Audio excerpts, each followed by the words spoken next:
and welcome to the sweatbox that is Cambodia. Now, there are many ways we could get across this fascinating country. We could use horses or tuk-tuks or tractors. But Mr. Woolman decided we should meet at this very spot with 3 boats. And that hasn't gone down very well with my colleagues. No. There we go. Because but I'm from Birmingham. I've explained this, which is as far as you can get from the sea in the UK. Full of canals. We don't do boats. People from Birmingham are always saying, it's the Venice of the North. It's like Venetians always say, we live in the Birmingham of the South. Canals are just for moving coal around. I don't want to do that either. I'm from Birmingham. I don't ski and I don't do boats. End of. I signed up for a car show. Yes. Not cookery, not restoring frescoes, and not boats. I don't like boats. You can't trust a boat. That's exactly the You right can't word. trust any vehicle that isn't necessarily where it was when you last parked it. Problem number 1. They can sink. Cars can't do that. What are the viewers going to think? Mate. What? Nobody What if minded you them. turned on Jamie Oliver and you thought, I love that cooking show? Oh, he's doing some watercolour painting. We did it in lorries. We've done it on motors. Lorries are vehicles. They go on the road. On horses. We do things that go on the road. Went well. Anyway, listen, let's not get bogged down with your prejudices, because the challenge is actually quite simple. We are here, yes, near Siem Reap in the north of Cambodia, and we've got to use all these waterways, well, all of them, we've got to find a path through them to Vung Tau, which is at the bottom of the Mekong Delta in Vietnam. There is, however, one small problem.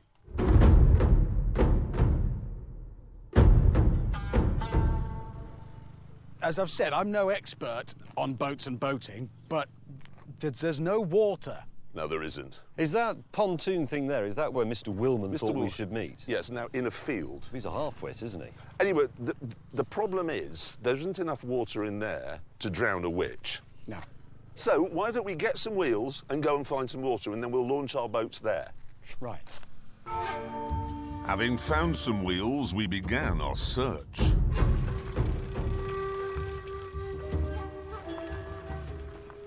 Oh, how the mighty are fallen. We are in tune with the times, though. Exactly right, exactly right. There is global warming, there is climate change. And if you hosted a car show now, I think you'd feel foolish. Oh. Bloody car, you maniac! God damn it! What's up with you, you lunatic? Selfish maniac! Hit him! Hit the car! Madman! Several exhausting miles later, the river was still depressingly empty. The problem we've got is it's June and it's supposed to be raining here. Really raining. Pouring down constantly. And it isn't, and it hasn't for months. And when we reached a fishing village, the scale of the issue became clear. These houses, as you can see, are on stilts because that's where the river should be. Just stop here, look. That's where the water level is. That's incredibly gone, isn't it? And it's not just climate change that's to blame, because there's another problem. China. They've dammed the river that feeds all the water systems around here. How much sense does that make sitting here in your house on stilts with no water around it to learn that the Chinese have nicked all your water? Yeah, but It's a funny world, isn't The it? funny thing is, no, the really funny thing is, China builds a coal-fired power station, what, every 20 minutes or something, and everyone shouts at them saying, oh, you're killing the planet. When they build a clean, green hydroelectric dam, everyone shouts at them saying, oh, no, look, you're killing the planet. Well, it'd be nice if they can do it without nicking somebody else's water. Eventually, though, we found a lake. Oh, look at that. Hello. But as we launched our boats and headed for a nearby pontoon, the rainy season arrived with a vengeance.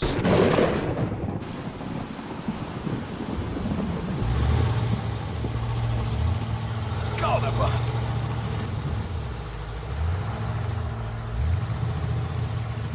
I don't know how to park a boat, I'm not going to lie. Trying to park. Oh, how do I stop it? Having another attempt. Oh, wait a minute, my engine's Oh, no, now on.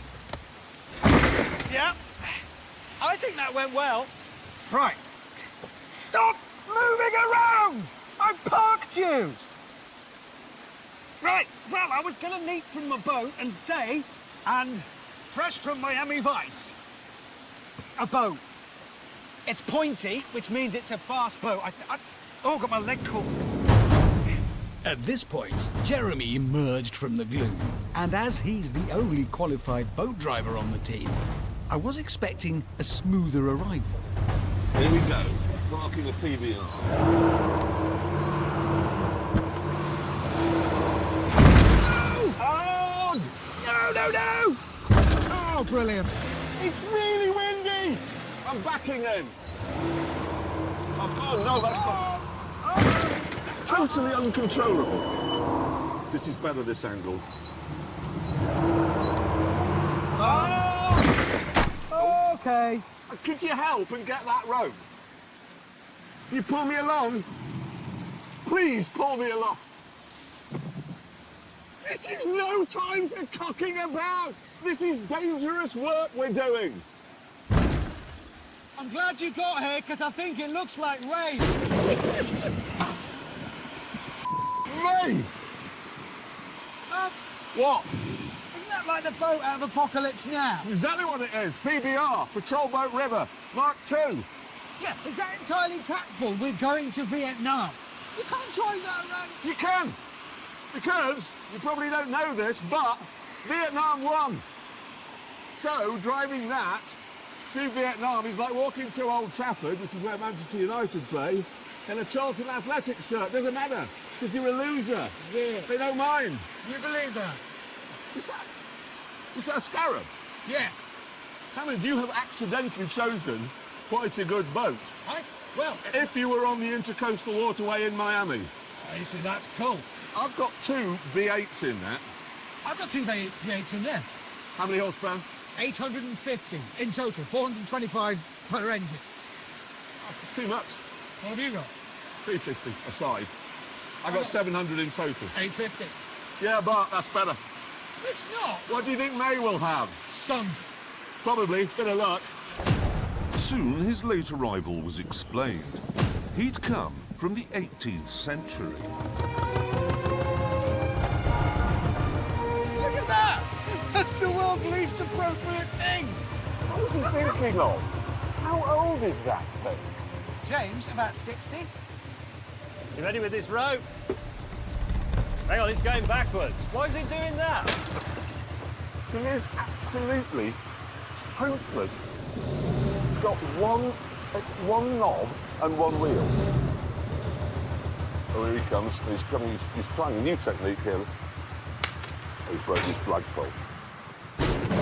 James, Yes. that's the most inappropriate thing I've ever seen. What do you mean? Well, it's entirely not designed for where we are. It's a riverboat. It's We're a on a pleasure lake. craft. Yeah, but we're going to be on rivers, and it's only a gentle lake. It's not stormy or anything. Really? Have you got a big V8? No, of course I haven't. What is it? It's a 4-cylinder diesel. Power, Yes? 99 horsepower. When was your boat built? 1939. Sorry, it's 80 years old. Yes. That's 80. It's older than the Battle of Britain. So it's an antique. It is an antique, yeah. Is that You're sailing in a sideboard. pretty much? How much was it? £16,000, What? including... You paid 16 for that?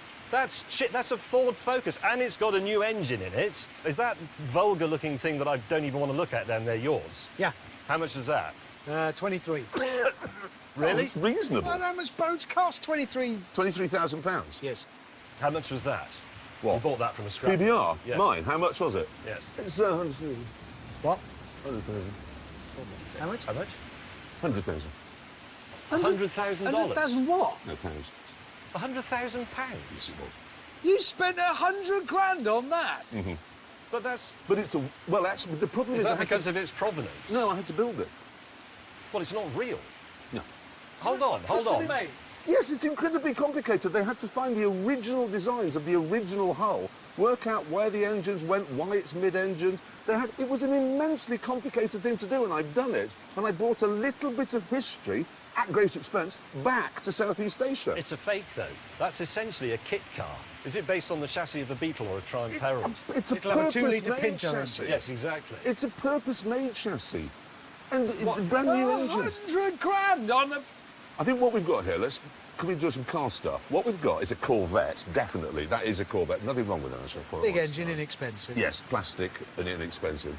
A Mercedes G-Wagon, which it is, Yeah. and a Rover 90. Yeah. I'll actually go with that. I just thought of something. I haven't christened my boat.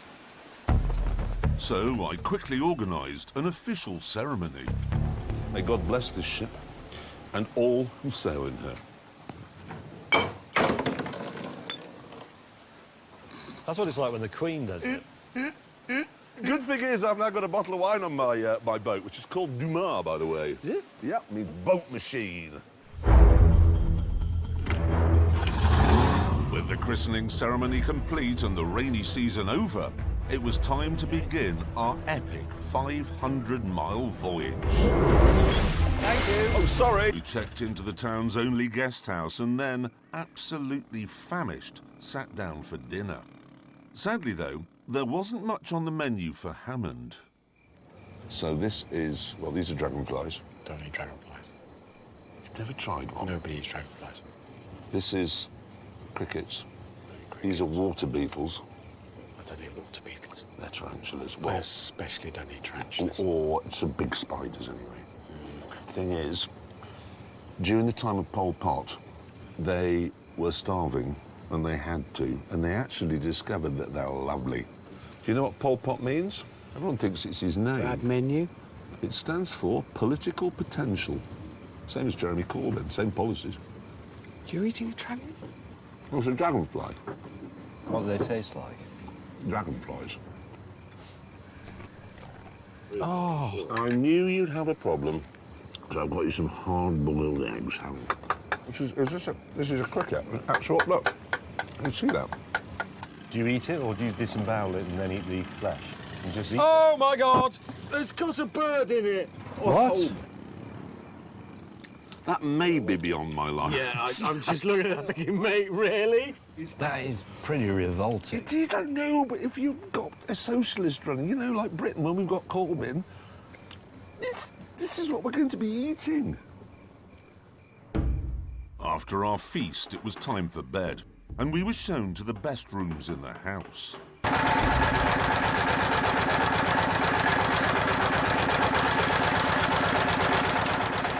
Hang on, is that generator goes all the time? No, You make it off? No.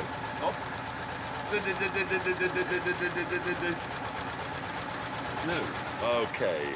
It's impossible to think how this could be worse.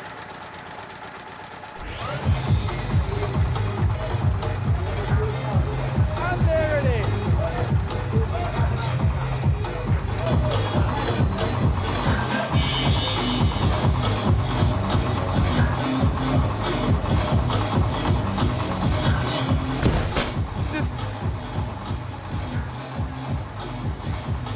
What's this? Why are they... What's that in a grown man's bedroom?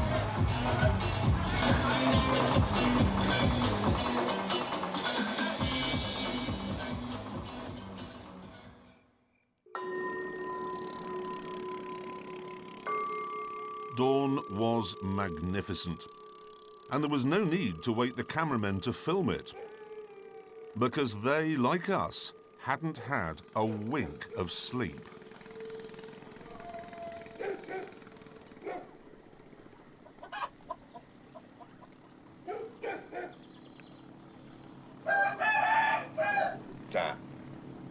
Dan. 4:26. Yeah. 4:26. Yep. At midnight, 2 a.m. music stops, and the dog barking competition starts. Yep. Till 4:26, cockerel starts. Yep. Till 5, fishing boats go out. Why don't they invent the silencer? We haven't got silencers for those or generators. It simply hasn't reached this bit of the world for some reason. Why do we do this? This is a boating holiday. Yeah, life afloat. Brilliant. The glamour. I reached the jetty, very much alone. Sorry, there's no film crews with me. I don't know where they are either. But Richard Hammond is arriving. He's made it.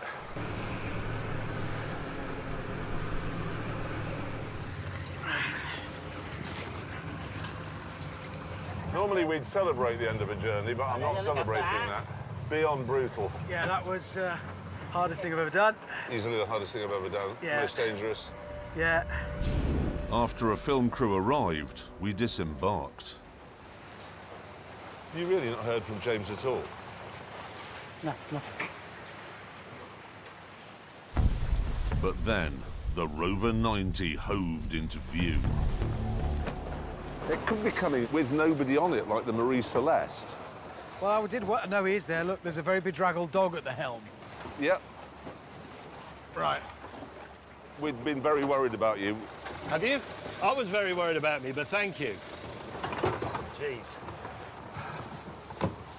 Oh, I'm absolutely staggered it's still there. But we have survived. Yeah.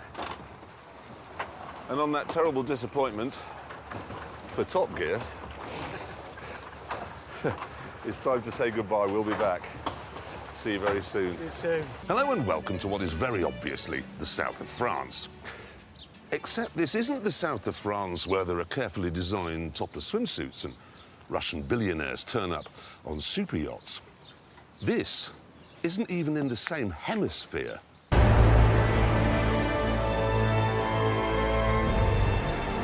This is 5,700 miles south of the south of France. It's a tiny volcanic island in the Indian Ocean called Réunion. It is weird, isn't it? Because this isn't like a French protectorate. It's actually France. You know, the flight from Paris to here? Yeah. The longest internal flight in the world. Because it is an internal, you're Yes. France to France. And because of the time difference, this was the first place in the world where a euro exchange happened. Yes, and wasn't it for like a bag of light cheese? It was. That's what I... Ooh, that's pretty Nice good. one, mate. Did you just see that shot? In order to blend with the Côte d'Azur vibe, I've come here with a V8 Bentley Continental.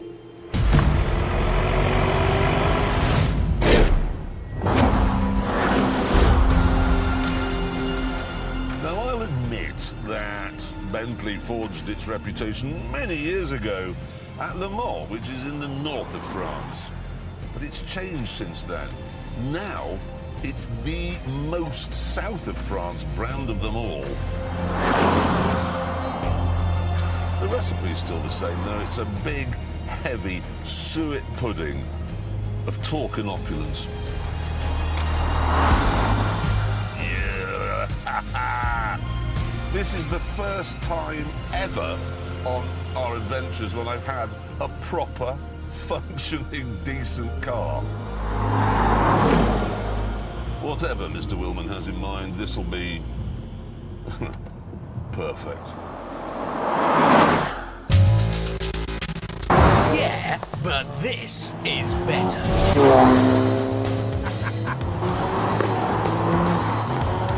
This is a Ford Focus RS, the latest version.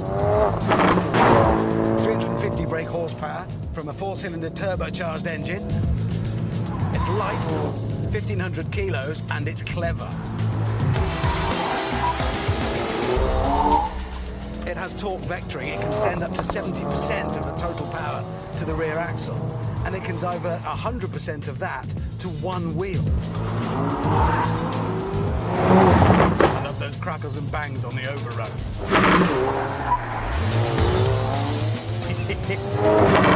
It's just, yeah, it brings out the yobbo in me.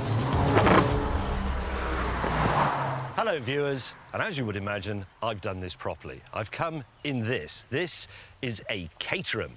It is a 310R, to be precise. It is a bit of a faff getting in, admittedly, but once you are in, the rewards are enormous, because this car was born in the 50s, designed by Colin Chapman, as a self-assembly weekend racing car. This is the sort of thing that enthusiasts online go on about. You even have to put the steering wheel on. Then you just close the door, clip it in place, and we'll be on our way. It's nice, this, mate, isn't it? Bloody I fabulous. wonder why they fitted the kill switch on the outside.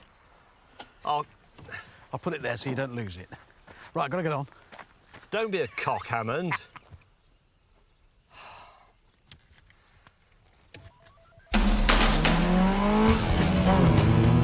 Leaving aside the unfortunate position of the kill switch, I can think of no better car for these fantastic roads.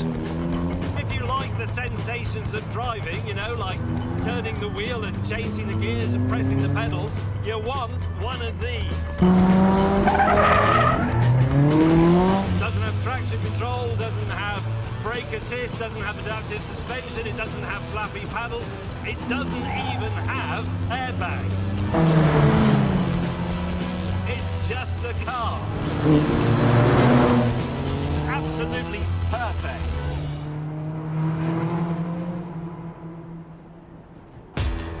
Having introduced our cars to this tropical island, we all met up. So nice to be back in the EU, sun shining, beautiful views, great coffee. Oh, here comes Asbo boy. How's your ankle bracelet in this heat?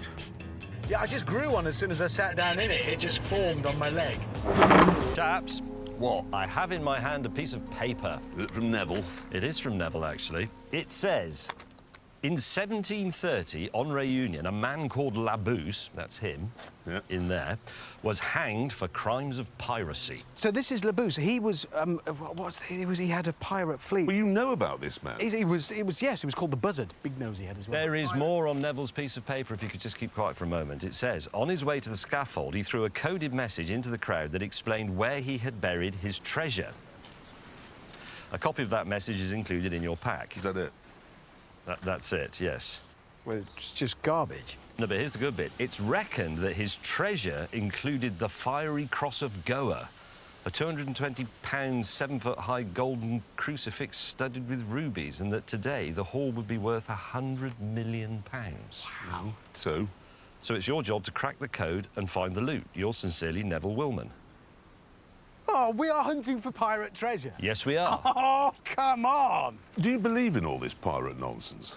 What do you mean, believe? Yes, pirates were pirates. They were... Yes, pirates are people who knock at your door and say, I've got this knocked-off copy of the Avengers Endgame. Do you want to buy it? It's only £5. That's a pirate. A pirate now, pirates then. They had style. This So will- we've got to crack that. Yes. And then that'll tell us where this, the Buzzard, Yes. buried his treasure. Yes. Well, how are you going to crack that? This is so up his street. What's happened here is very straightforward. He loves pirates. You, what do you like doing? Cracking codes, doing Sudoku. Crosswords. What do I do? Well, you can have your... We'll be pirates, we'll split the treasure. I'm not going to be a pirate. Oh, so we won't split the treasure. If you want to share in the £100 million, and Yeah. I suggest you do, you could maybe muck in a bit. You can help digging. I can't be doing with pirates. It's all... All right, so you don't want any? Well, I mean, I'll have it if it's there. Oh, will you? Back at the hotel, I started on the code, while Nick and Margaret sat in the background, being annoying. Would it help if I built you a machine made of brass and copper and transistors? I heard if you drink a glass of water like that whilst looking at it...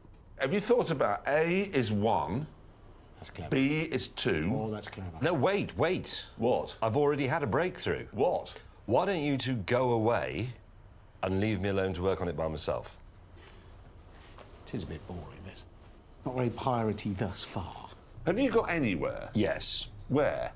After a two-headed dog, you take some honey. 3 days and that's it. After a two-headed dog, you take honey. Yeah, but I'm starting with nothing. You do know that they hung Labousse here in Réunion. Yeah. But they arrested him in Madagascar. And he's hardly likely to have said, do you mind if I bring this 7-foot gold cross and all my treasure on your police boat to the gallows, is he? So it makes sense that the treasure is buried in Madagascar. How long have you known that? Since I was 10. Did you not think it might have made sense to say that? I had a thought, And I've done this before and made a fool of myself by rushing in with it before it's ready. So I had to let it mature and develop before I thought, yes, I'll present this thought to them. I mean, there might be a place called Two-Headed Dog in Madagascar, for all I know, but I wasn't looking. I've been looking at Reunion. Well, we've got to go to Madagascar then. Yeah, It's not far away. is it not? Well, but we can't take those cars to Madagascar. Why? Well, it'd be a Well, ferry. certainly not. Well, no, the roads are terrible in Madagascar. How do you know? Because I had a friend when I was much younger called Mary who went there doing wildlife conservation. And Yeah. she told me Madagascar was the worst place she'd ever tried to drive a car. We've been all over the world. We've seen a lot of potholes, mate. We have. Yeah, but she went all over the world as well, all over Africa. And she South says America. Madagascar's got the worst roads. All she ever talked to me about was how bad the roads were in Madagascar and how often she was stuck. Right. For days. Let's modify our cars then.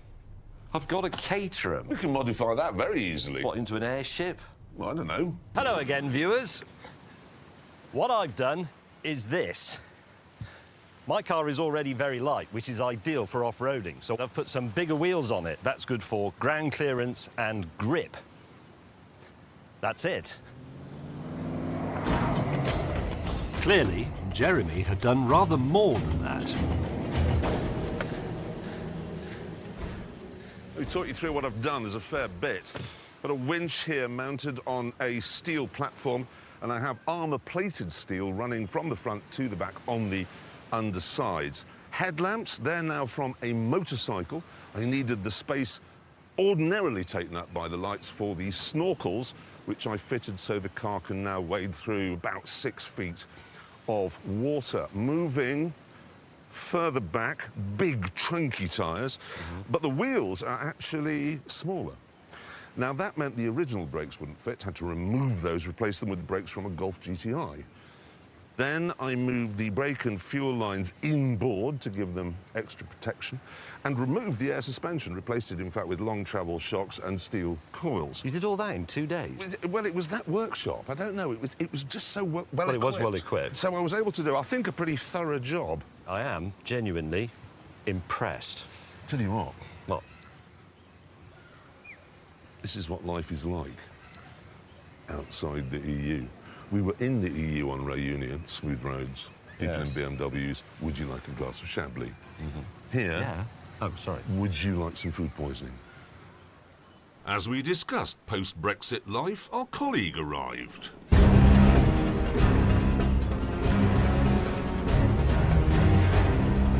Hey.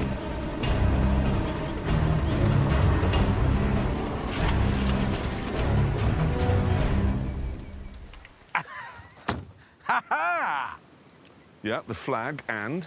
And a number of other changes. OK, talk you through it. I've painted it black, skull and crossbones. There is a flag, yes. Full external roll cage. And if this isn't strong enough, I've replaced the front and rear crumple zones with girders. I've raised the suspension by 19 inches to give it 23.5 inches ground clearance. Yeah. And then, if you look closely here, the corners... Oh, yes. You know what he's done? It's genius is what I've done. Look at it. He's uninvented the wheel. You have. You put triangles on. Having sorted all that out, we got back to the main problem, the code. I'm presuming, May, because you haven't done very much with your car, you've devoted quite a lot of time to working out where in Madagascar this treasure is, it's not existent treasure, is buried. Indeed. Yes? And where is it? No idea. You still don't know? Not a clue. There's still two-headed dogs and lemons and parrots and things. You do know they actually arrested Labous on Madagascar in an area called Libertalia, which was like a pirate commune where they lived and they had rules of society and everything. So it stands to reason that's probably where he buried his treasure when they arrested him, didn't Have you known that since you were 10 as well? he? Yeah, I have. Is there anything else you've known since you were 10 which would be relevant to us now that you ought to tell us? That's it. So, this Libertalia, Yeah, where is it? north of here, How far north of here? 100 miles. You actually know where it is? Yeah, north of here. 100 miles north of here. But you didn't say that 3 days ago. Again, you have to take your time with a thought, make sure it's ready, turn it around, look at it. Yeah. Don't want to make a fool of myself, rush in. Your car looks like Teddy Kennedy's car after Chappaquiddick. As I went back to my grooming, the sulky Brummie finally spoke. I don't particularly want to talk to either of you, but here's to explain why there may be another opportunity to abandon me. You know I've got problems at the front end. Yes? I have significant problems at the back. Both of the rear trailing arms are snapped. Snapped? Gone. Broken. It's well thought out, this, isn't it? Which means at any point, the whole back end of my car could collapse inward, possibly firing one of these under the car and throwing it on its roof. Well, in fairness, we won't see that because we'll be at least 20 miles ahead. I'd love to offer you a lift. I only give lifts to people who haven't pulled my battery isolator switch out. I'm very tempted to pull your battery isolator switch off your car and swallow it, and then give it back to you probably in 10 minutes' time. What do you think I'd notice on that car? It's not here, is it? How do you know? Because it isn't here. It's not here yet. Found it by now. They didn't build a channel tunnel, did they? Oh, hello. Where the bloody hell have you been? I have been giving myself dirty fingernails. Oh, dear. Why? Well, I've been fitting my bonnet with the Madagascar pack, but never mind that. Why have you two dug a hole in the middle of this pretty little town's football pitch? Because this is where the treasure is. Is the treasure buried here? No. Right, well, on that terrible but entirely predictable disappointment, it's time to... Actually... It's not time to end, apparently. Why? What? You know that island out there? We passed it yesterday. Yeah. Did you know it's actually called Pirate Island? And it makes sense, if you think about it, that he wouldn't have hid the treasure on Madagascar, where it could be found. He'd have hidden it in secret on Pirate Island. So that's probably where it is, isn't it? Think about it. How long have you known that that island was called Pirate Island? Always.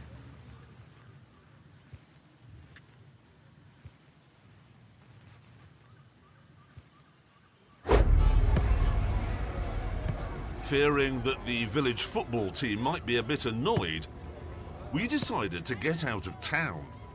Fast. Have you gone fully Bear Grylls? Is that your own urine? No. It's shabbily.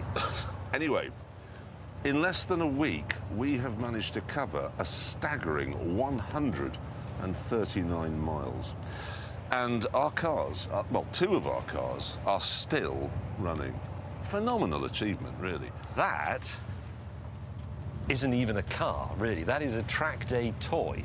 That's a racing car. It is. And all I've done is put some big tyres on it. I tell you what, driving the Bentley's like off-road. And it's just this sense of immenseness. It's like being at the birth of a world in there. There's a sense of enormous power going on, of biblical happenings, whereas yours is just this little insect hopping about, or a goat. No, I'll tell you Maybe what a mine is goat. like, actually. What it's like being goat. in the Caterham. It's like being invited to the Football World Cup final. Yeah. And they've given you a special seat. And it's inside the ball. I'd rather be at the birth of a world. In control of the birth of a world. I'd rather be You're inside. not in control, you're just inside a football being kicked about. Whereas I am in control. Right, we're going to have a continent here, and we'll have some tides on the moon.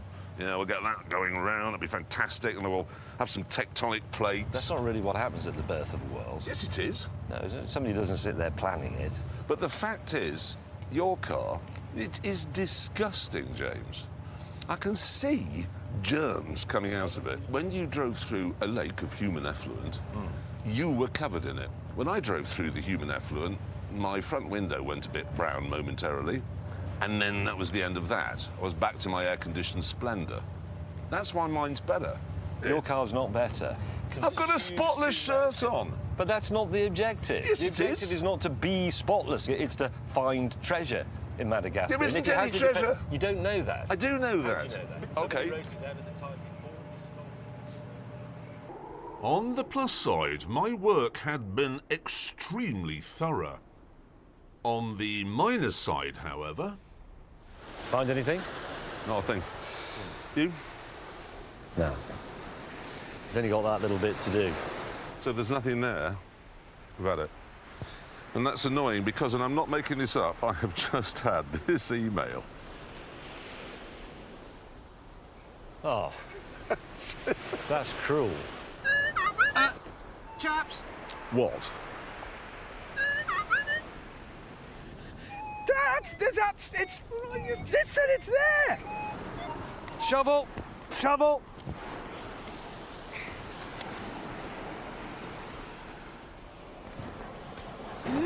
There's something there. There. Jesus, what's that? What is it?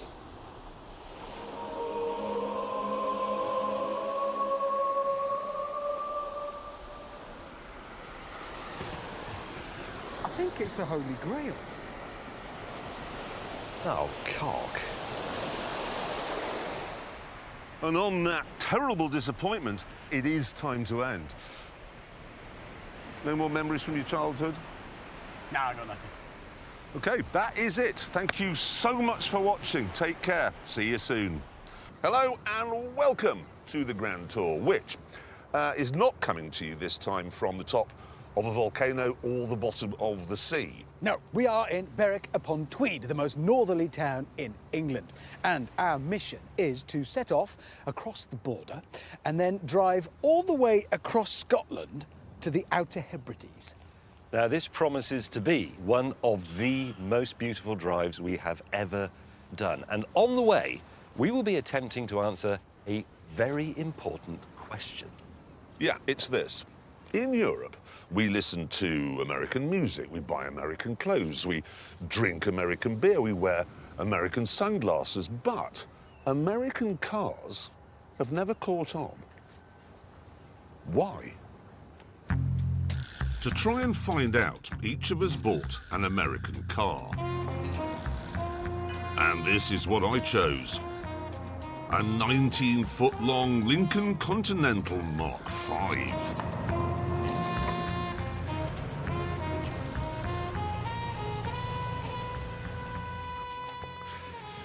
Remember Jock Ewing had a Dallas? He had one of these. Fat Frank Cannon, the TV detective, he had something very similar. Mark IV, basically the same. And what this means is that when I was growing up, I would see a Lincoln on TV every week, and then I'd turn to my dad and say, Dad, can we have a Ford Cortina? Why didn't I want one of these? Why didn't he? Oh, hello.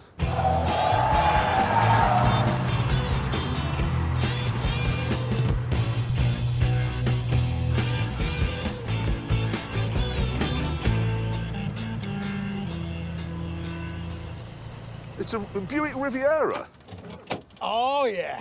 with a self-opening boot. So I'll shut that.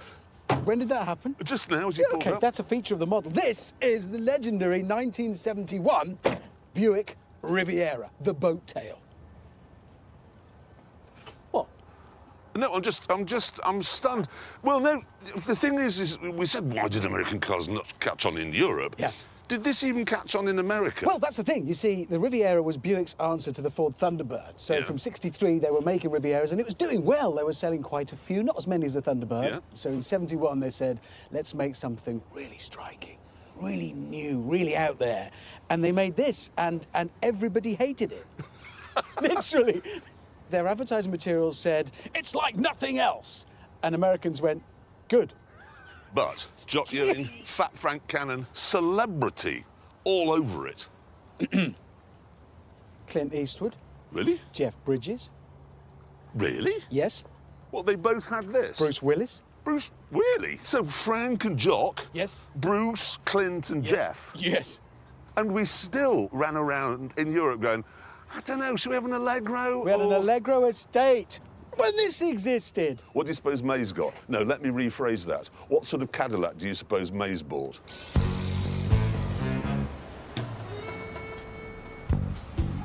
Eventually,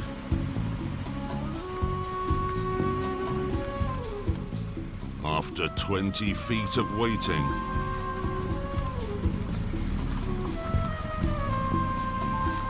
we got the answer. The car now arriving at platforms 4, 5, 6, 7, 8, 9 and 10. May, Yes, sir. we guessed you'd have a Cadillac. Not just a Cadillac, this is a Cadillac Coupe de Ville. Is it? The Cadillac of Cadillacs. Honestly, driving this, I feel like Elvis Presley. What, dead on a lavatory? Oh my God, how much Burgundy can you get in one car? It's like an American motel room. They must have scraped out all the Burgundy mines in the world. What colour should we make the seats? Burgundy. What about the dash, though? Burgundy. Oh, good idea. But the switch, the button on the end of the cruise control stalk, Burgundy. is burgundy. Yes. I was hoping you wouldn't notice that. Has it fallen off? Well, I'm going to have to admit to being a bit of a clot. I was driving here and I noticed in my mirror this piece of debris flying away down the road. And I actually thought to myself, do you know what? That's remarkable. That piece of debris is the same burgundy as my car, but without actually thinking, I wonder if it came from it. I tell you what we should do. Have a game of top trumps. Engine. Yes. 6.6 litre V8. Wow. Oh, that's 6.6. cute. What does it use to It's drive not the car cute. along? Is that what starts the engine?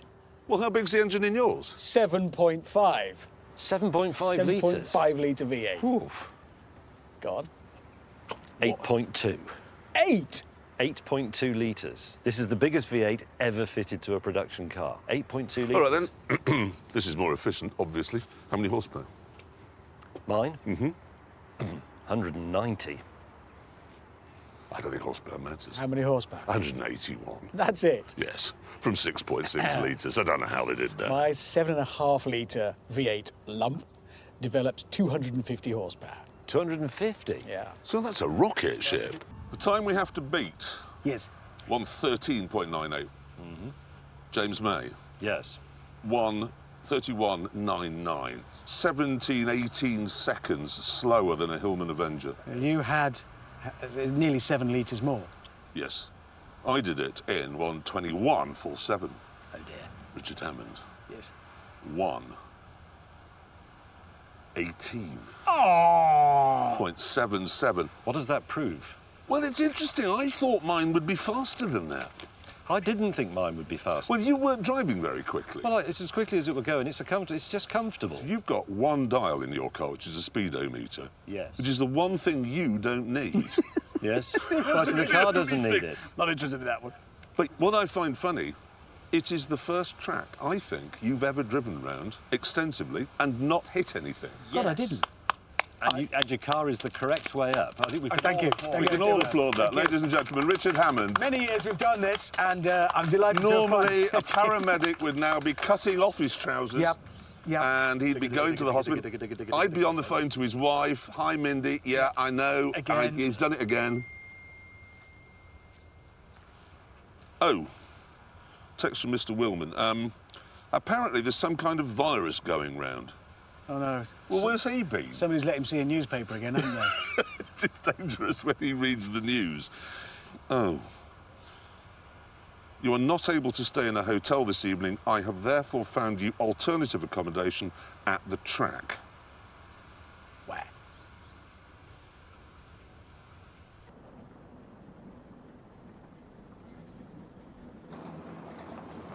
Oh, dear. Might be fun. Bit of caravanning.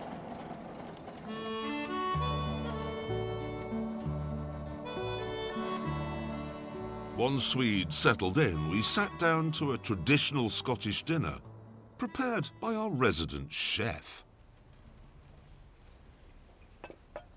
What is it?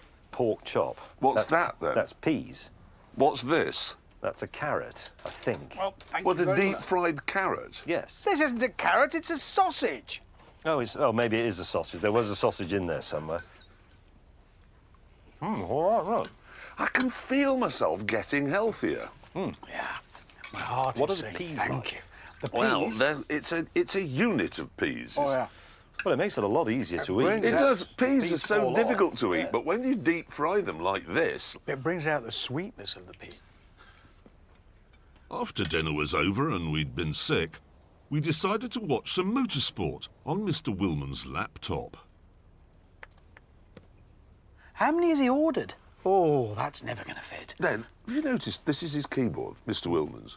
Look at the A, worn down, the N, and the L. Maybe he's been emailing his friend Alan a lot. Right. Anyway, I know a lot of people watching will think that it was stupid to put our big Yank tanks on a European circuit against a European car. Obviously, the European car was going to be faster. Not so. There is history with this. There is, and actually, the marvellous thing is, at Goodwood Racetrack, they still run races using the cars. Yep, and look at it. From the 60s, and here we go. There's every different type of car here. You've got the big Studebaker there. That's a heavy thing. That's a Ford Galaxy. And then you've got a Lotus Cortina, 2 Lotus Cortinas, you've got Minis. And the racing is just breathtaking. Look at it. Look at that 4-wheel drift in a Lotus Cortina. So those Lotus Cortinas, they had 130 horsepower? Yeah. What did the Galaxy have? 425. 425. And you can see, plain as day. There we go, ready? He's just coming up against this great Coming slab up. of Galaxy. Can I get... And there it is. No, I can't. And Go! He's gone. gone because he got more power. And then he closes up again because there's another corner. Right, I'm going to have another go. I'm going to keep scrapping, and then as soon as it opens out, it'll be gone. All And over then now. just solid gone. But American cars is what I'm trying to say. American cars, like ours, aren't necessarily slower No. round a track than European cars because they're faster on the straight. Oh! There's a minute. That's 130 horsepower. That's all he's got. That is a Terrier at a Doberman. 425 horsepower versus 130. There he goes again, and away. You have finally uncovered the main problem with owning an American car in Europe. It's embarrassing. We don't blend. It is a bit. It doesn't fit. But if there was a community where American car enthusiasts could live side by side with people who shared their passion, it wouldn't be embarrassing. So I've created a small town in the Outer Hebrides where people can do just that. And that's where you're headed now. So, You can yes, actually... no, could what you he's remember- thinking a bit like a sort of a drug dependency support group. You go there knowing that everybody else is like you. Exactly, because you obviously turn up here, cars like this, as we've just done. It's all mix, isn't it? People go, oh, Darren, Gary and Kevin are here. But if there was a community... We'll be amongst our own kind. You could say, can I get a burger? You can have cheese on everything. And a strawberry. Yeah, on strawberry. Your laundry. You can yeah. actually say. And nobody will look at you because they're all doing it. Everyone is in the It's same brilliant. boat. Well done, Mr. Wilman. That's not a bad idea, actually. That's, yes, that's inspired. I've just thought, if we're going to this island where everything's American and everybody drives an American car, why don't we make our cars more American? I know your Cadillac is as American as an eagle made of cheese, but make it more American. We'll modify them, and then we'll arrive on the island in very American cars. He will be so happy. I can only think of an eagle made of cheese now. 2 days later, we set off on a 200-mile journey to Mr. Wilman's Hebridean island in our newly modified cars.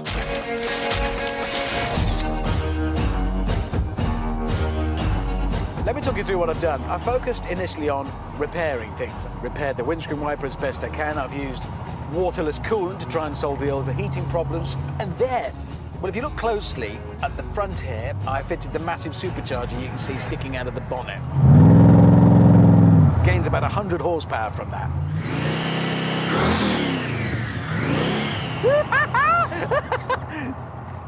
And having done the supercharger at that end, I needed something visually to balance it, to make it a cohesive whole. So I fitted the Plymouth Roadrunner style wing at the back.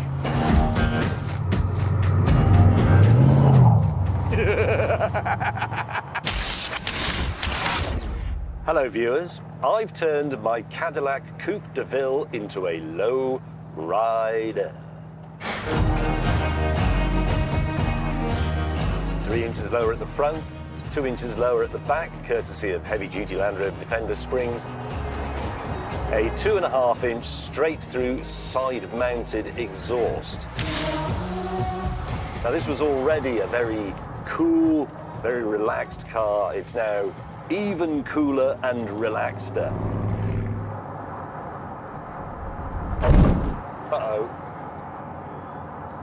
I may have overdone the lowering a bit. This thing is now wearing white letter heavy duty boots and it's worked well. I've also addressed my power issues by fitting nitrous injection. It's perfectly straightforward. Instead of mixing the petrol with ordinary air before it goes into the engine, it's mixed with a blend of nitrogen and oxygen. Let's try it out. Engage system with toggle switch. Prime the tank. Firing!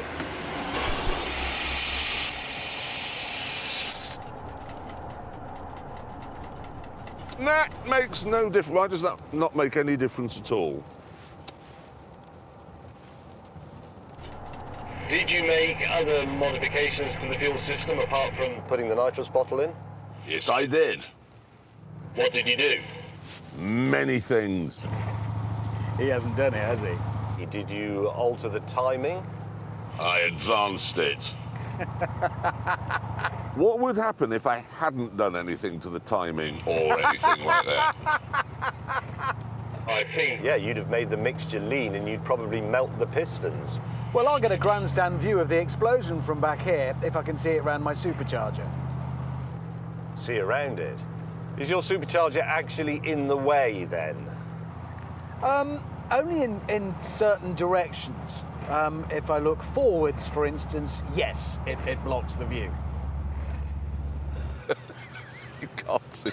And once we were underway, we engaged in some light automotive philosophy. You know, the funny thing is, when you see someone driving an American car in Britain, you know everything about them. You know that Trump makes them plump. They've got a Confederate flag in the garage. Yeah. They only drink Bud. When you see someone driving a Fiat, you don't think, well, I bet he waves his arms around and has a weird relationship with his mother. Or someone in a Volvo, you don't think, oh, I bet he gets naked and then rolls around in the snow with his neighbours. Exactly. But that's what I mean, Yeah. you don't make assumptions based on the car's nationality No, at you all. It don't. doesn't come You into don't. it. But with an American car, do. You absolutely do. You're absolutely right, because if, for example, I mean, let's just take a hypothetical case. If you saw a classic Mustang, say a dark green one, and it was being driven by Richard Hammond, all you can see is his face just Yeah. sticking up above the steering Yeah. wheel. But you'd still think, I bet he's wearing cowboy boots. And he is. The only thing he doesn't do, that he should, as an American car enthusiast, is play golf. Yeah. Or do you mean, yeah? Yeah. Yeah. Have you got something you'd like to share?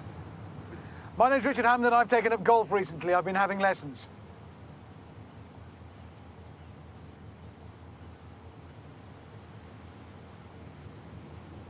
Seriously? Yeah. I bought a set of golf clubs and I've been having lessons. Twice a week. At my local golf course. Why have you taken up golf? My mates seem to be really enjoying it, so I went round with them and I tried it, and it was really, really, it's hard. Honestly, it's I'm really not hard. interested. And so then I've had lessons. I was having quite an interesting thought process there about American cars, and now suddenly my day's been ruined. Somebody I've actually enjoyed working with for the last 15 years, it turns out, is weird. Do you know this place has only been open, what, a week? And already, every single thing in here is Chinese.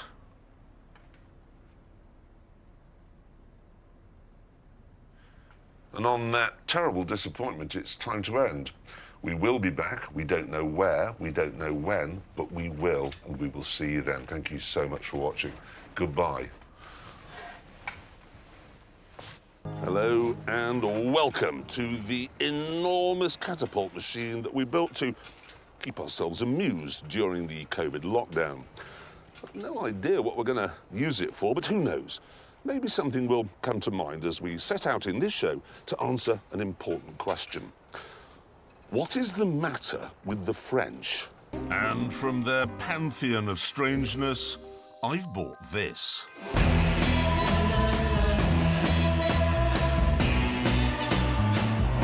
A Citroën CX Safari.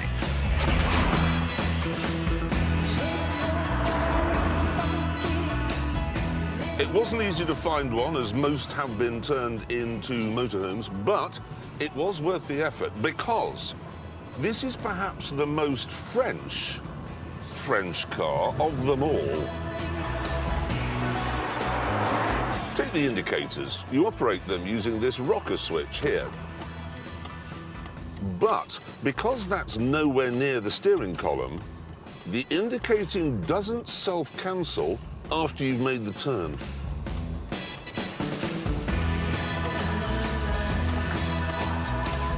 And then there's the stereo, which is mounted vertically between the seats. And that's fine, but if you're enjoying a cheeky pan au chocolat as you drive along and a bit of pastry falls off, which it will, it'll end up in the cassette player, where it will spoil your enjoyment of the Vanessa Paradis song you were listening to. It's as though Citroën's engineers looked at what everyone else was doing in the 1970s and then did something else. Even the brake pedal's weird because it's effectively a switch. The brakes are on or they're off. It's just about impossible to use it properly. Probably easier when you get to your destination to just do a George Michael.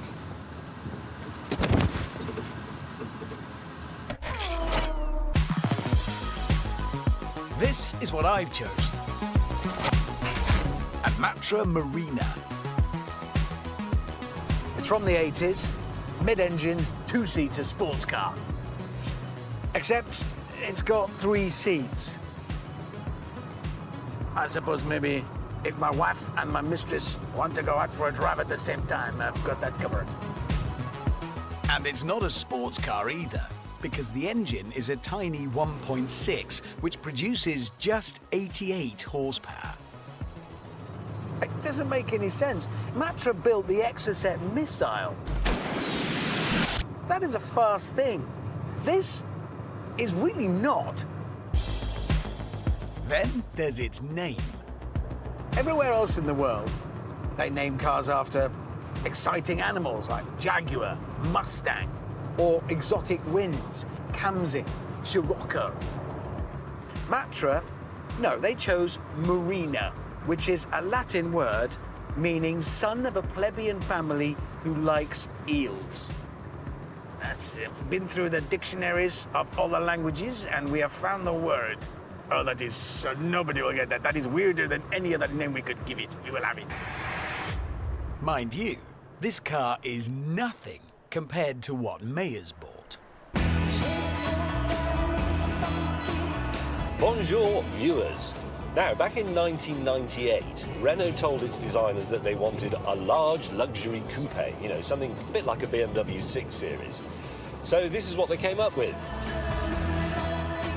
The Avantime.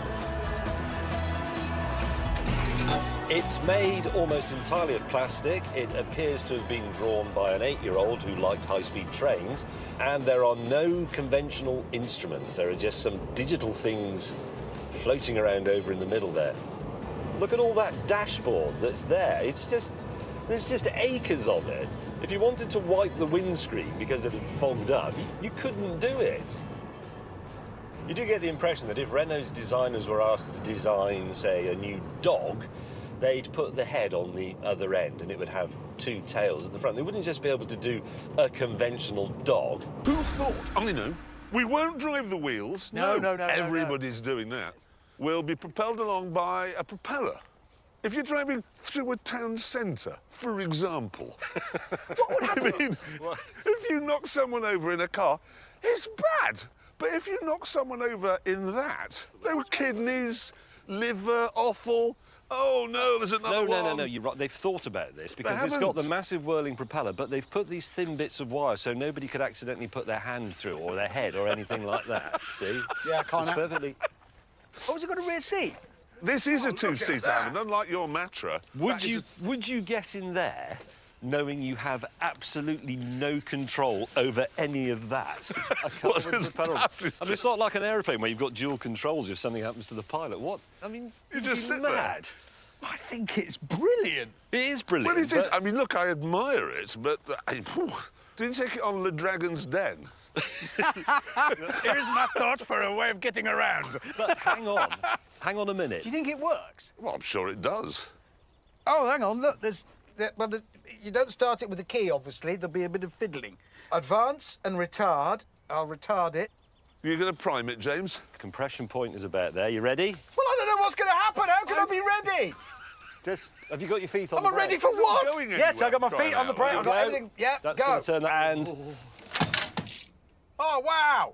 didn't go. Try again. Contact. Yes, Mags on. yes. Feet on brakes. Yes. I'm going to do it. Uh-huh. It won't ready? start. I really thought that was it. It's the definition of anticlimax, isn't it? This would make a great ambulance or fire engine. Brilliant, wouldn't it? Yeah. Throttle set. Throttle set. Here we go. Yes. Don't worry. Monsieur L'Helicopter is on his way in the emergency vehicle. Don't worry, how big is the fire? Hang on. These pains in your chest, are they getting worse or better? Right, mag on. I tell you what, a stall at the lights would be a bugger, wouldn't it? I'll just... Excuse me, because it's a two-man job. That's a good position. Right, here we go. Right, here we go.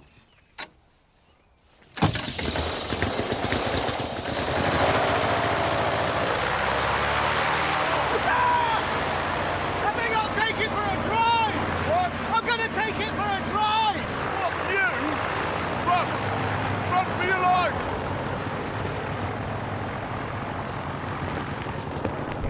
Then there's the Citroën 2CV, which I hate.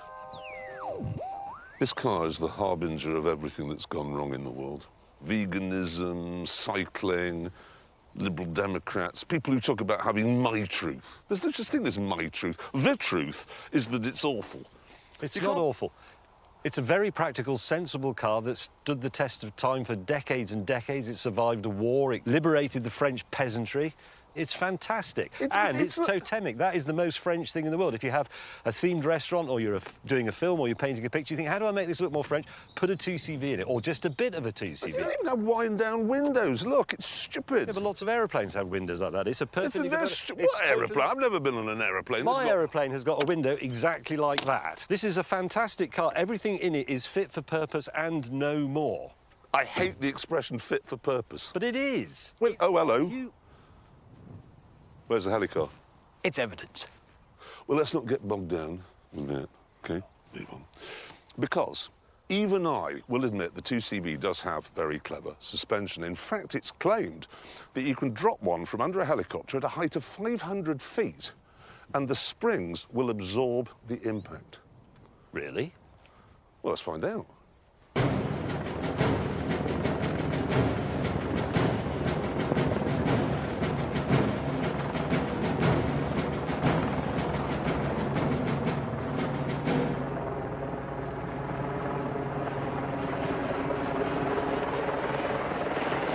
Okay, and let it go. There it is. Watch.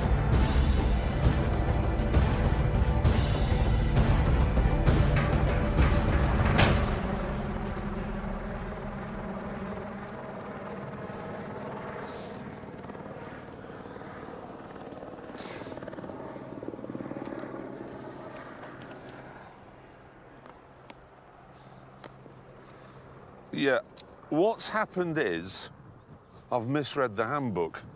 It says that the suspension is so compliant you can drive across a ploughed field with half a dozen eggs on the passenger seat and they won't break. And how did you misread that? Well, in my mind, earth is the French word for helicopter. But can I just show you something, Hammond? This is, as you can see here, a list of French philosophers, OK, on Wikipedia. Oh, my God. That's I'm only at G. I'm only at G. That's basically everybody in France, isn't it? That's incredible. On and on and on. I bet the Australian list is a bit shorter. I'm staggered. Because you know, in French secondary schools, it's compulsory to study philosophy. For everyone. Yeah. It's just I bring this up because I've been reading this book by Roland. Is it Barthes or Barthes? I've never known. Ortolan Boy, which one is it? That. And he says, I think cars today are almost the exact equivalent of the great Gothic cathedrals. I mean, the supreme creation of an era conceived with passion by unknown artists and consumed in image, not in usage, by a whole population which appropriates them as a purely magical object. They don't review cars like we do, then. No, what we tend to do is mention the top speed, 0 to 60 the price, Stick the tail out. a couple of silly metaphors, back to the studio. Job done.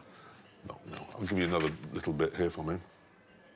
They are in the Citroën the beginnings of a new phenomenology of assembling, as if one progressed from a world where elements are welded to a world where they are juxtaposed. Yeah, but what's a 0 to 60? Doesn't mention it. Can you imagine what a review of that Megane would look like on French TV? Be completely incomprehensible. The French can make spectacular cars when they're not being bonkers. But here's the thing. Sometimes they can make spectacular cars when they are.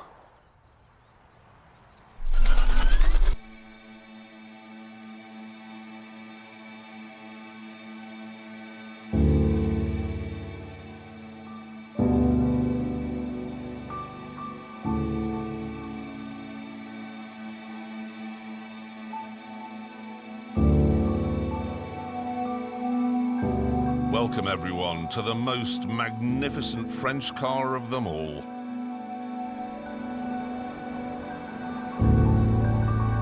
The SM. A Citroën coupe with a 2.7-litre Maserati V6 under the bonnet.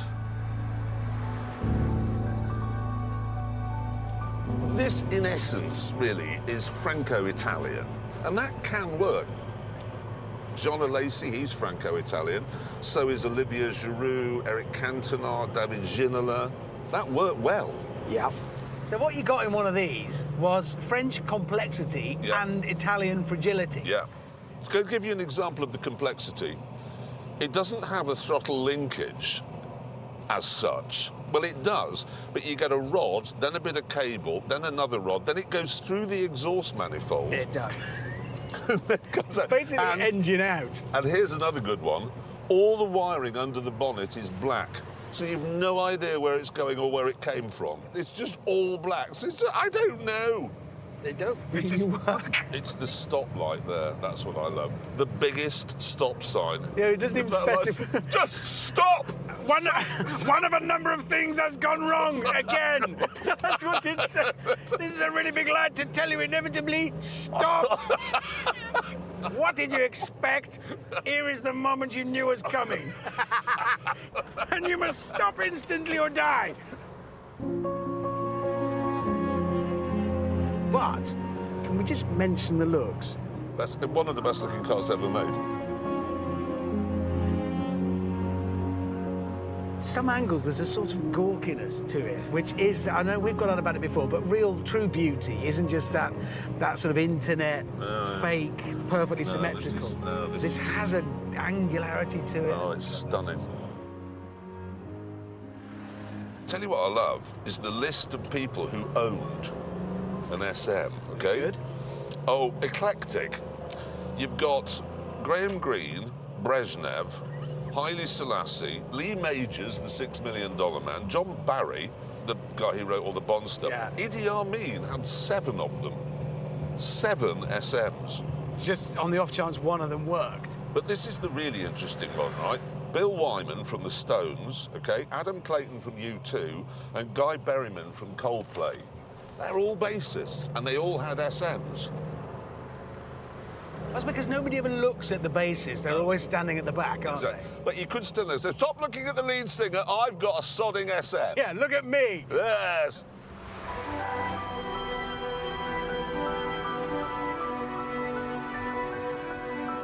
I love this car. I really want one. I can feel the vibe of a man wanting something coming from over there.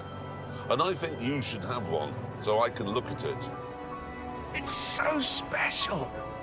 And I want to be the kind of person that would, well, set out to turn up in one. Yeah, you'd never get there. No, but you'd be an optimist. Well, people would see you arrive in this and assume you were just an optimistic idiot. Yeah.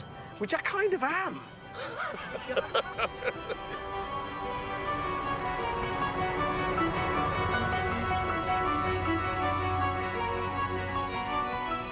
You know, we started out by asking what is the matter with the French? And the answer is not much, not really. We like their food, their wine, their bloody-mindedness, and it turns out we like a lot of their cars as well.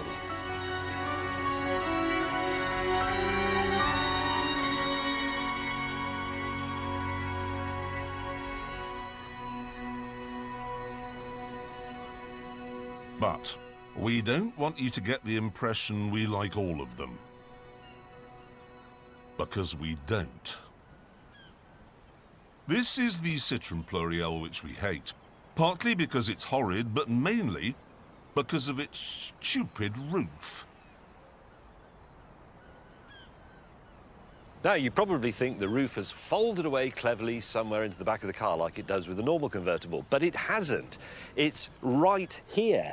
You have to take it off entirely. So, if you get up in the morning and you think, well, it's sunny, I'll take the roof off, and then you go somewhere and it starts raining, what do you do? Similarly, what if you set off and then you think, oh, the sun's come out, I'll take the roof off? Where do you put it? It is genuine French idiocy. We should send that miserable thing back to France and tell them to keep it. It's funny you should say that, because France is, what, 25 miles away? You can virtually see it from here. It's not far, is it? No. If only we had something that could fling it that far. Wait a minute! Right, well, on that terrible disappointment... Poor Louis. Who's Louis? Yeah. For Louis, it's time to end. Thank you so much for watching. We'll see you next time. Take care.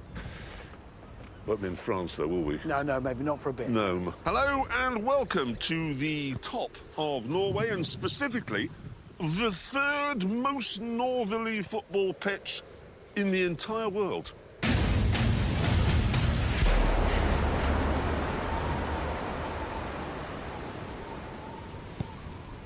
How far north are we?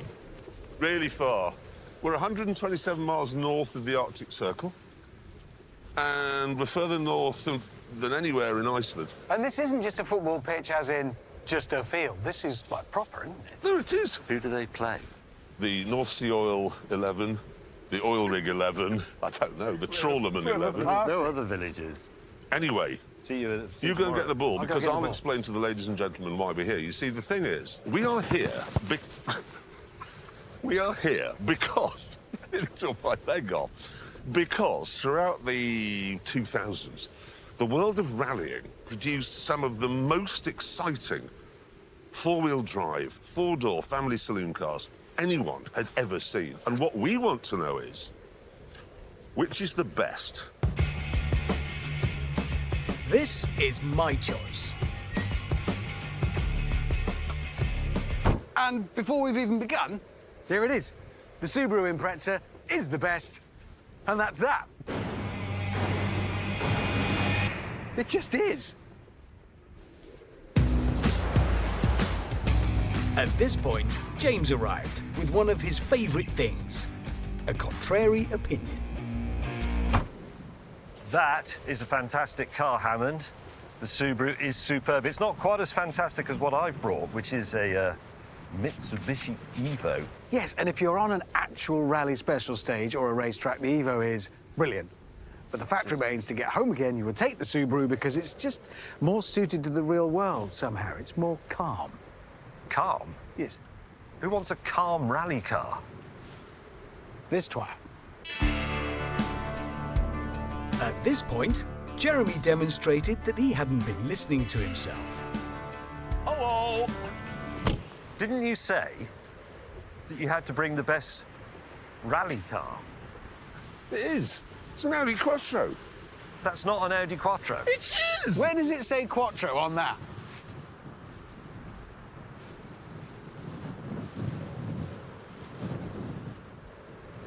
It doesn't. Because it isn't one. There you go. Listen, it doesn't say the Duke of Marlborough on the Duke of Marlborough. But we know he is the Duke of Marlborough because his ancestor won a battle.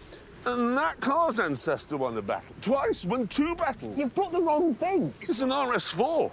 These are rally It's an cars. executive car. Listen, I am older than you two. And older. And with age has come wisdom. Wait. Grayness. And weight. Yeah, it is a bit heavy, I admit. They are a heavy car. He said dodging that one. Very Oh, good. sorry. What? My phone is buzzing. Inevitable. Go on. There is no escape, is there? There you go. Yes. Even here. Yes. Mr. Willman. Right, hang on. In order to find out which of your cars is the best, you will drive across what both the BBC and The Guardian call Europe's last great wilderness.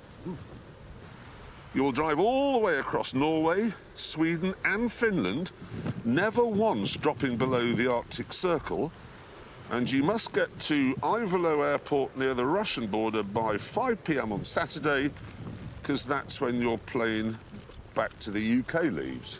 So we've got to, hold on, we've got to get to the finish line in 6 days.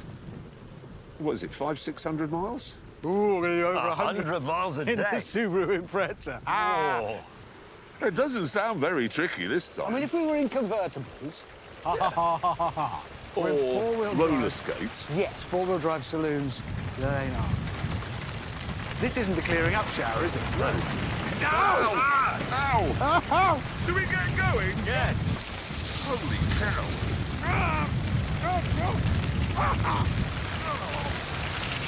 The next morning, James was still in hospital. So Jeremy and I got back on the road, our thoughts very much on the tragic events of the day before. It's funny how these things affect you afterwards. I mean, that was traumatic. Running down that tunnel and seeing at the end of it that fabulous car, wounded.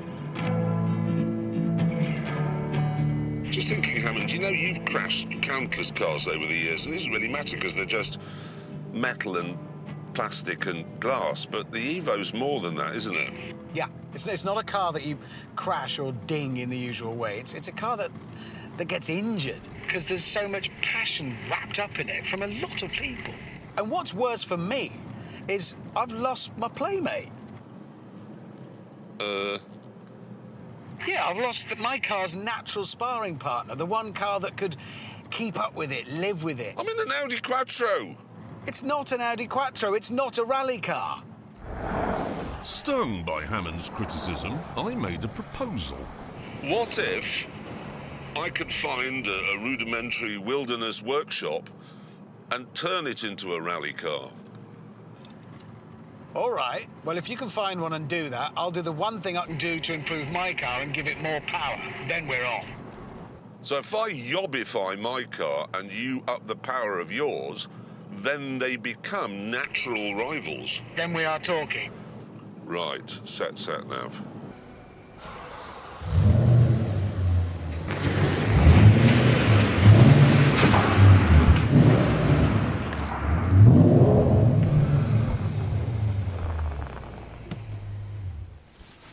The yobbification program is complete. We have the Audi rallying livery, we have the full Pink Floyd lighting rig, and there's no denying that it's a Quattro now, because look, it says Quattro everywhere on it. Where are my keys? I put them in that bathtub so you wouldn't lose them. There. Oh, brilliant. Utter. Has it frozen? Yes, Jeremy, the bath full of water has frozen with my keys in. I tried to stop it freezing by weeing in it. Yep, that would explain the yellow ice. You're sick in the head. It's funny, it's very funny. Well done, really. Because there they are. Yeah, It's there they are, and yet they're not. It's just, it was cold last night, wasn't it? Wasn't it just? Isn't it?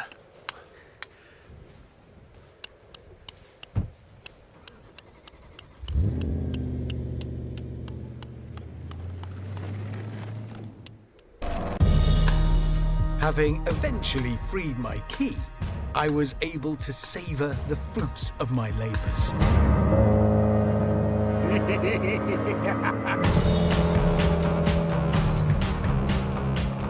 Right, my laptop wizardry has taken the power up to 356 horsepower.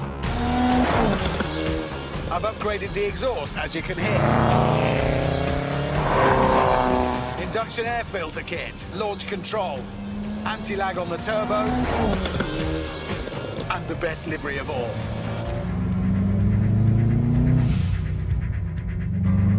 This isn't just the best car here. This is now the best car ever.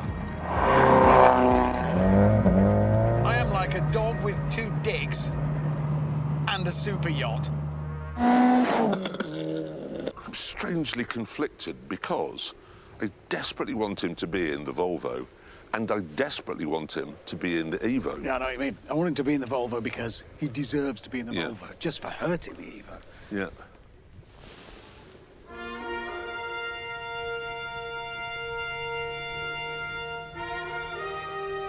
No way.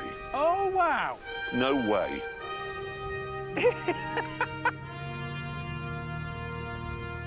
I am elated. Hello. We are pleased and angry simultaneously. It's not pretty. No, it's like Frankenstein's Evo. And it lives as well. What was broken on it? Well, intercooler, radiator, oil cooler, wheel, wishbone, top wishbone, drive shaft, chassis rail, door, exhaust, engine out of alignment. You really did hurt. It's worse than that. Half the people in the world hate you because you destroyed an Evo, and people are divided into people who like Subarus and like Evos. But the other half of the world also hates you because you took away the Subaru's competitor. So everybody hates you. It's still here. Yes. You've missed a lot of testing. We've established that the Audi is faster than the Subaru in the tunnel, and we've established that it's much more fun on a frozen lake and faster. No, we haven't established that. We have. Well, we haven't. We have. We haven't Other established- things you need to know, James? Yes. Norway is at war with Holland. Oh, God, yeah, watch out. Is it? Real surprise. So where are your cars? But, Oh, that's actually it. Yes. yeah, we've been busy. I'm telling you, we have been really hard at work. We've done important testing and this. Eventually, though, as we approached a wood, we saw in my headlights the outline of a building. Wonder what it is. But I don't know.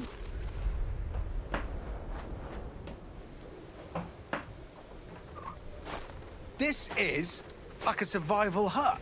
This is left so that if you're stuck in the wilderness, you come in and help yourself. It's got all the basics. So this is like a Sammy hut. Pile of wood. Meat! Well, it'll all be frozen, won't it? Yeah, the meat will be fine. We can light a fire. Yeah, we need to get a fire lit.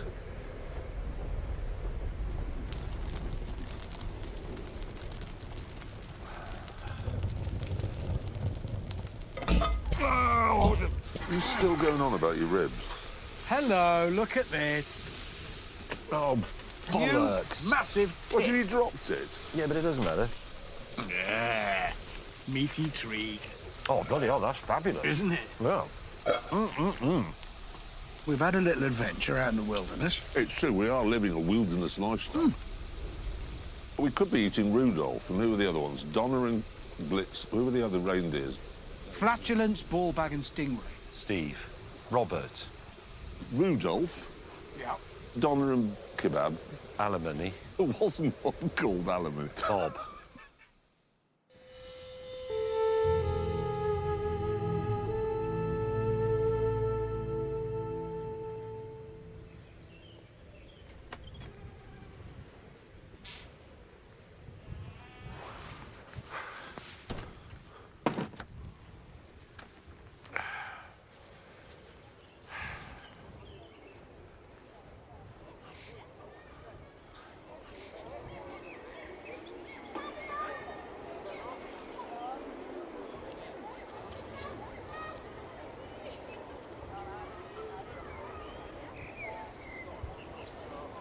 Guys,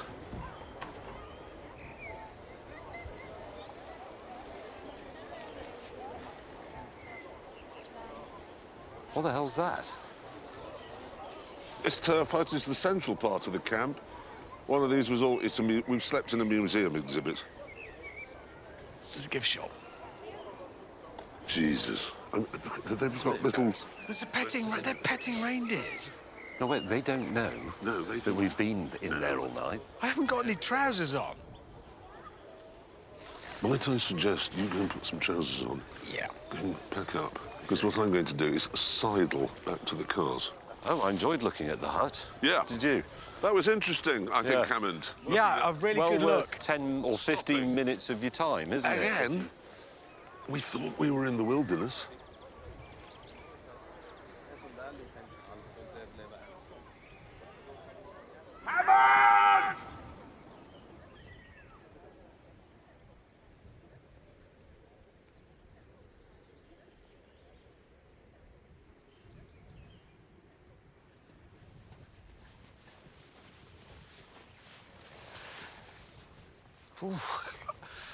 I can only imagine it's some sort of freak weather event, like a shaft of cold I mean, it could have hit any of us, but it's hit you.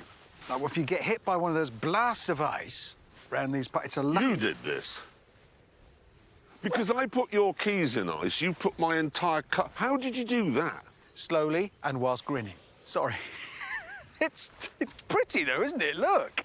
It's undrivable, is what it is. For now, It's an incredible effect. but by June...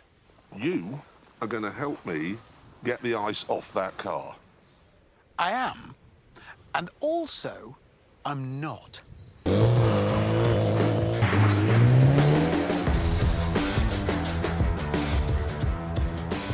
What do you think Jeremy will do to solve the little conundrum I may have given him? How long will it be, do you think, before he says, right, I'll set fire to it? Half a minute.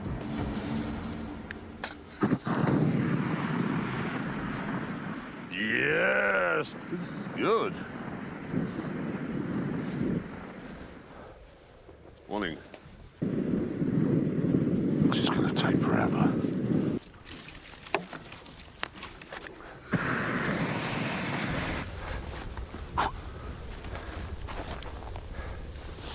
I've overdone it. Well, you could just talk about it a lot, because all that hot air would eventually melt the ice on the car, wouldn't it? Traditional Sammy fun.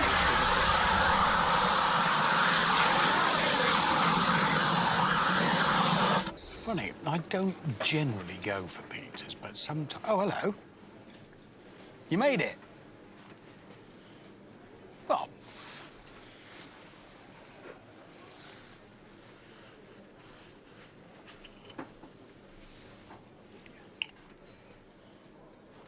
well, Would you like some pizza? Yes. did you get the ice off? Yeah, mostly. I bet it was fun. That was a proper challenge. What did you do? Flamethrower, We guessed chisel. fire. I hope you enjoy your pizza. Shall we call a truce on silly ice-related pranks? No. OK. Then have a small piece. Well, let's do Small that, piece. Small piece. Seen this? What? It's a mobile home. I'll tell you exactly what this is. The iron ore mine, which you may have noticed on the way in, Hard to miss. the seam is going under the town that they're mining, and the houses are starting to, They just disappear in the they're ice. just falling into the hole, so they're moving the town. But there was a whole house on a truck thing. They just moved Yeah, the house. pick up the house. They are moving house, literally. They pick them up, put them on a lorry, and move them to an area where the mine isn't. Wow. Yeah, look, you can see. Yeah. There's the seam, and the town is falling down. Gives me an idea, though. What? You know those houses we saw on skis at the lake yesterday? Well, I know that once we go, where are we going? East of here, Yeah. towards Finland and into Finland, it does get more wildernessy than it has been. Why don't we get, like, houses and tow them behind our cars? What? Well, it's just a caravan. Actual house? No, on skis. Well, but because we can't possibly tow a whole house behind us. Well, yeah, not suggesting we have a six-bedroom mansion. So what are you thinking of? Something in between a dog kennel and that. On skis. Yeah, it's not the some skis awful... that... You can make whatever house you like. That is a smart idea. So with that and the provisions we've bought, we are... Have you been shopping? Yeah, we've got some fantastic stuff. With that settled, we found a workshop. And the next afternoon, the houses were ready. Let me talk you through my genius, if I may, Hammond. Simple bed, fur blanket. Synthetic? Yeah. And then we've got a wood-burning stove, antler lighting here, and then external lighting on my porch. It's a bit big, isn't it? It's not big. Well, it is compared to mine. Oh, yeah. Yeah. Traditional Swedish hut. Perfect in every way, this. This is what they use. Look, compact living. In the middle, this is for cooking. So air comes in underneath, goes out that chimney at the top, Yeah. keeps the whole thing warm. The seat converts into a bed. I've got lighting. Hold on, but what, you have to sleep in a C shape? No. That bit goes in there, and then that comes over there. This all converts into a bed when you're in sleeping mode, but this is sociable, keep warm, cook food. Pretty lights. Honestly, Why didn't you make it square, though? Then you'd have had more space. because they are traditionally this shape. You sit around. I actually have one of these at home, Of course you do. for real, and it's brilliant. You have a barbecue in it with your friends, and you know. Have you just stolen a bus shelter? Well, my thinking was that when I'm in bed, I can just look at the northern lights without having to go outside. I wish I'd thought of that. This is a bit like those people who go foraging for food, isn't it? You've gone foraging for shelter. Instead of some mushrooms, you've come back with a bus stop. It's a clever thing. It's just I don't particularly want to look out of my window and see you doing man things. I'm not going to park near you. Oh, time to get up. Where are we? Now, that's interesting. It turns out we're in a ski resort. What? I know.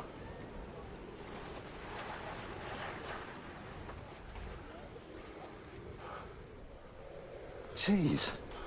Oh, God, it's a good job we stopped when we did. I know. Hammond's already at the bottom. What? How? On his skis? Yeah, in his shed. His shed went down the bottom. Yeah, it might have... Tiny push. You pushed his shed down the hill. Well, I thought he always said he wanted to go skiing. Ignore him. We've got the big problem, because we've somehow got to tow these down there, and that's a red run.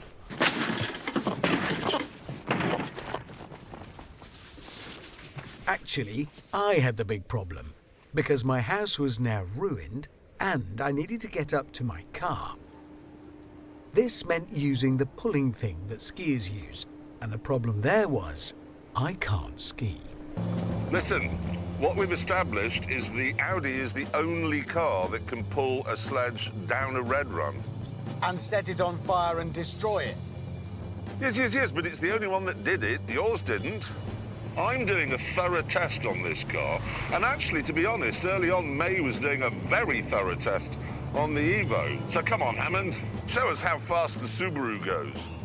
I'm not doing that here. Why not? Because they are properly next level strict on speeding. They don't just access your records to see if your car's taxed. They look at your tax returns to see how much you earn and then fine you accordingly. He's right, they do. It's true. A Finnish sausage magnate was fined £116,000 for doing 80 kilometres in a 40-kilometre zone. They are serious about it. Come on, Hammond. You can afford it. Put your foot down. See how fast you can make it go. I am not. Even I am not falling for that. No. Right, well, what you've got, James, plainly, is some work to do. Yep. Hammond, what you and I've got to do is catch this plane home. Yes, team comes first. The team comes first. We have been a team. Thank you for that. We'll see you in something. Volvo.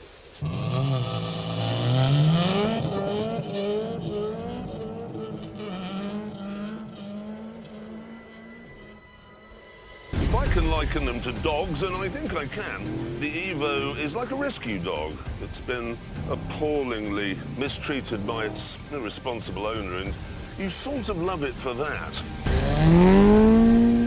Then there's the Subaru, which is like an endearing but ultimately quite annoying terrier.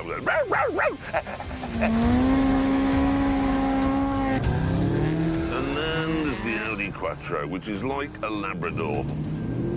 Brilliant at absolutely everything. The Quattro is not just for Christmas. The Quattro is for life.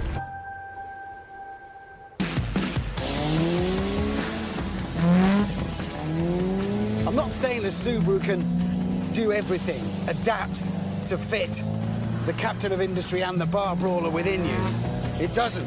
You have to change to fit it, and that's the point. The most mild-mannered vicar in the world could leave the pulpit with kind words for his flock, hop into a Subaru Impreza, and he would drive, well, like this. Whoosh. 'Cause that's what it does. Fancy play! Nice finish line. Isn't it? We'd actually got here faster than expected, which meant we now had a bit of time to kill while waiting for James. I was just thinking, driving along, if your car was originally designed to do rallying, it's going to be pretty good, whatever it is. How would you know? But it wasn't designed to do rallying, was it? Did you look in your rearview mirror at any point in the last 40 minutes? Yes, there was an enormous Audi in it, but not a rally car. Your problem is you're not very observant. What? What?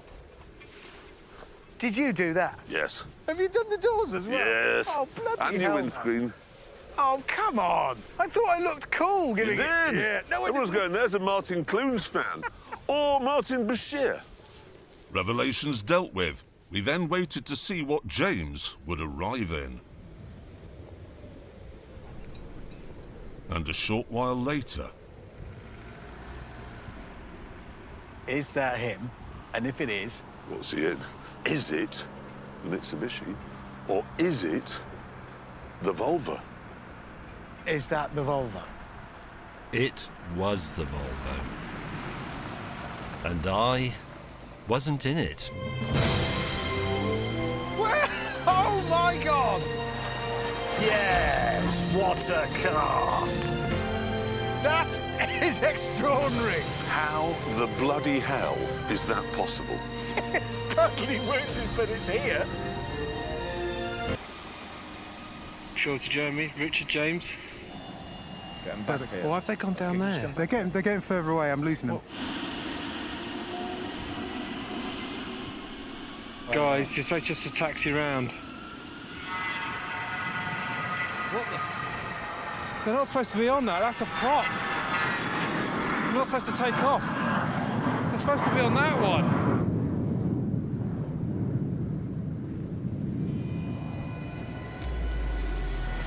Hello viewers, you join us on a car ferry in the Baltic Sea just off the coast of Poland. And the reason we're here is because we're about to embark on a road trip that no one's ever thought of doing. Yeah, and the reason we're doing a road trip that no one's ever thought of doing before is, in these times, it's very difficult to do a road trip that someone has thought of doing before. Yeah, if you think about all the places we've been to in recent years, places that were stable when we were there that aren't anymore. Mozambique, Syria, Iraq, Burma, Ukraine, Russia. We couldn't go back to any of them. Or, for different reasons, Argentina. No, or Turkey. Why can't we go to Turkey? We're banned. Yes, but it's not just the places where we've been before that there is a problem. No, absolutely right. For this show, we thought, I know, we'll drive across the Sahara. Can't. Too much terrorism. Then we said, let's follow in the footsteps of Lawrence of Arabia and go across the Sinai. Can't. Too much terrorism. We wanted to go from Bangladesh to Mount Everest. Can't. Why couldn't we do that? You have to go through India. Is that a problem? Yeah, I'm banned from India. Yeah, he is. Oh, He is. And anyway, it's because of all of that that we find ourselves here on a ferry in the Baltic Sea. Yes, because we are about to undertake a 1,400-mile drive from, we've got the map here, actually, I'll fish this one out, from Gdansk, which is right up here on the Baltic, there, and then we go all the way down here to Bled in Slovenia. Nobody's done that ever, Gdansk to Bled.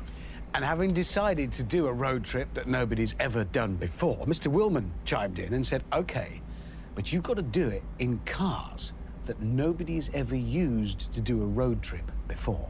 And on that front, I'm the winner. You're so not. I was first to disembark from the ferry in this.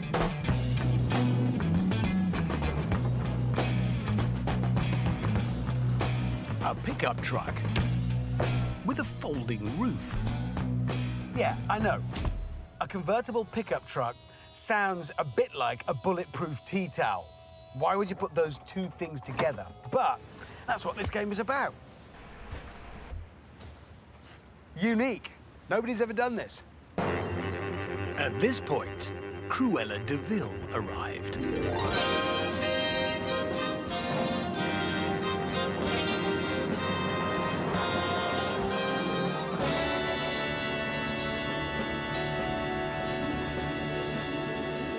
What? This is the most inappropriate road trip car ever made. I give you the Mitsuoka Lysaid.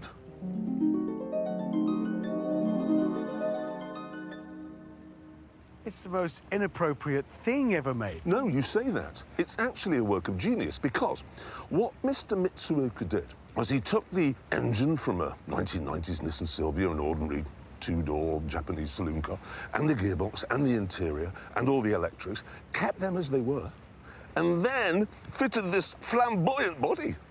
Yeah, what Mr. Mitsuoka did was he took acid, and this resulted. Mate, for one thing, Yeah.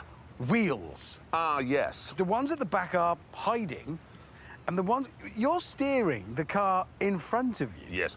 Look at it. That is a mechanical change, I admit. These wheels are 3 feet in front of where they should be. Yes. There are other things. Look at the horns. Check them out. You want to hear them? Jack, do they work? Oh, yes. Oh, I don't think I do, actually. Ready? They look like something on top of a train in America. Ready? Yes. That's it. How many of these has he made? Oh, several hundred. It's too many. I think it's made about 500 of them. This was supposed to look like a Mercedes SSK. And yet it really doesn't. This looks more like a Mercedes SSK. I than disagree that. with you. That Those- ship looks more like a Mercedes SSK. Look, those are Wrong. tremendous. Now, can we just move on to your car? Utter brilliance, this. It's an SSR, I know what it is. It is. It is. I've never driven one, No. I'll be honest. I don't think anybody has. No, nobody did. The idea was it was a convertible 2-seater pickup truck. Yes. Electric roof. Yes.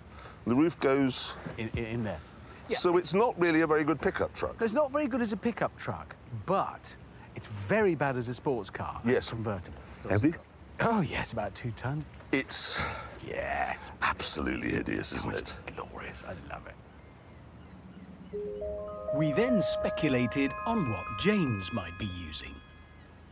He hates being called slow, yeah? I know he does. Doesn't like that. I think he's going to be in something a bit snappy. And something like Lamborghini LP550 Balboni Special, a 2-wheel drive Yeah, I one, know. but fully race prepped. Exactly.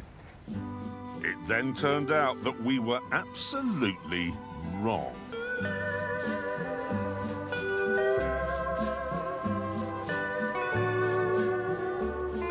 I have no clue what that is. How far away is it? It's a good question. What is it? Genuinely, I don't know what that No is. idea. Have you just come from the circus? What is it, James? I mean, I see it Behold. says Crosley on it, but So I'm sorry about this, but it's a very precious car, and it started running. I've just got to put the roof up, but it goes up like an MX-5. Just takes a couple of seconds. You can do it whilst you're on the move. It's a 1947 Crosley CC convertible. I'd like me to tell you a little bit about the history of the car. It's fascinating. Feeling you're going to. In the 1930s, there was a man in America called Powell Crosley Jr.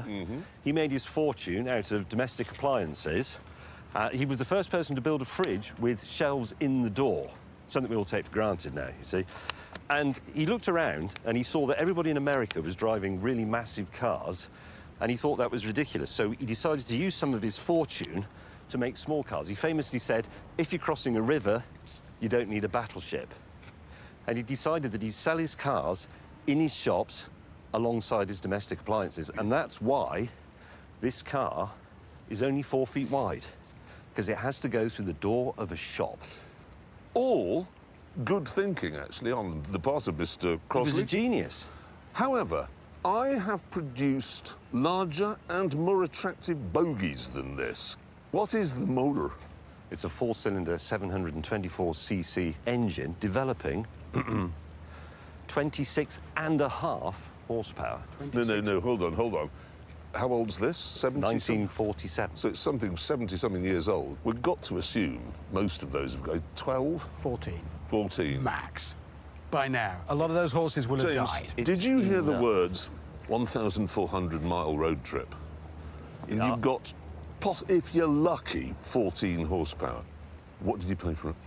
Yeah, there's a bit of a story about that, actually, because it was on a well-known car auction website, and I looked at it, and it finished that evening, and the bidding was at £400. So I bid £450. Then I went off and got some wine, and took them to come back later, and I went up a bit, and it was... What did you pay? £11,000. £11,000 for that? I bought it when I was drunk. If you went... I can grant you that. Fair point. So, hold on. I got my entire Mitsubishi Lucid for only 11,500. What is a proper car? No, paid it isn't. 11.5 grand for an old Nissan in a bad All right. frock. How much was this? Yes, absolutely. Yeah, exactly my point. How much? It was £18,500. What? 18. I've always wanted one. It's a convertible pickup truck. I know. It's like a speed hump on a runway. It's completely useless. That's... Come on, let's get going. Oh. You don't suppose? I do suppose, yes. Oh, Mr. Willman's being funny. Back up. Well, I've got to be honest, I mean, that's even more inappropriate than any of our cars, because that's designed to do a quarter of a mile, isn't it? That is an hot rod, isn't it? What No. it says. Look. That. Well, that is a doom, isn't it? That is the end. Would you want to drive a car that says titties and beer on the side of it? Really wouldn't. Jeremy, question whilst we cruise. That thing's supposed to mimic the Mercedes SSK, yeah? Yeah. Wasn't a Mr. A. Hitler a fan of a Mercedes SSK? No, because the SSK was from the early 30s when Hitler was a corporal, and corporals couldn't have afforded an SSK. Doesn't mean he wasn't a fan of it. So you're driving a plastic, unconvincing replica of a car Hitler loved? No, I'm just not. Can you imagine what it's like in the Crosley? Do you know, I don't think I actually can. I've got a text. What? It's from Mr. Willman. It says, do you want coffees? I'm at the BA check-in. It's in there, isn't it? There. So everything we just did was nothing to do with this trip? No, it wasn't. And on that terrible disappointment, it's time to end. Thank you so much for watching. We'll see you next time. Somebody's going to be cross. Yeah. Hello and welcome to the Grand Tour. And this, the Lamborghini Huracan Starato. Unlike the normal Huracan, which was designed to prowl around city centres late at night doing 9 miles an hour, this was designed to blast across a desert doing 160. It's got the roof racks, it's got the flared wheel arches, it's got beefed up undersides, long travel suspension. It is the Lamborghini Rogue Hero. And it's not just Lamborghini getting in on the Desert Raid Act. This is the Porsche 911 Dakar. It has four-wheel drive, skid plates, and 50 millimeters more ground clearance than a regular 911. Even Morgan's having a go. Yep, this is the CXT, and it too stands up on stilts. It's got adjustable rally spec dampers and an external roll cage. Nice. All these cars are, of course, very tremendous, but they're also very not cheap. The Porsche is £173,000. The Morgan is £204,000, and this is £250,000. And that got us thinking, could we build a rally raid car for less? A lot less.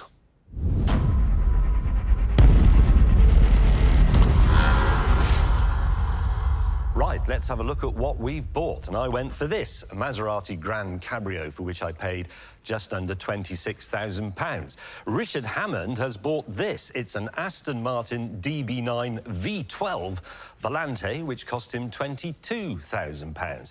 And Jeremy Clarkson, this, the Jaguar F-Type V6S, £25,000.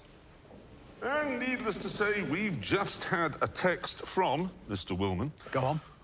It says you will now turn your purchases into desert races. And when you've finished, you will report to the railway station in the town of Choum, which is in Mauritania.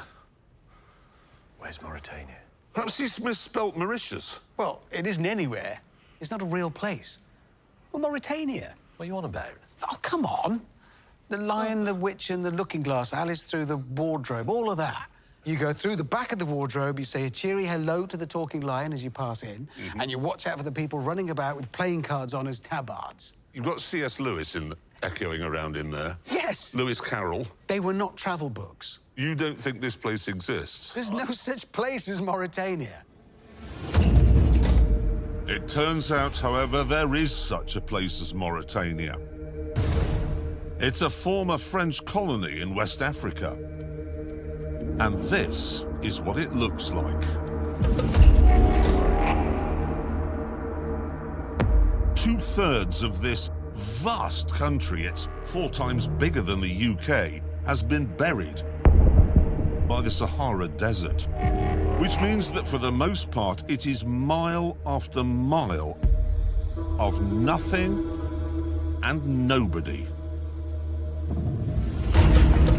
But here, in the middle of this gigantic sea of superheated emptiness, there is a railway line. And it does pass through the small town we'd been told to report to. Choum.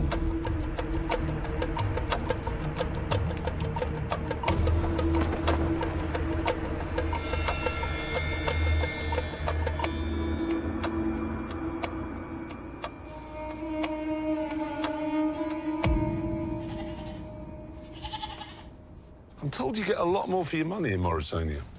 I thought it'd be more colourful and it'd be like talking animals. That's nice and quiet. Isn't it? Yeah. It's too hot to make any noise. It's really hot. It's at 46 degrees.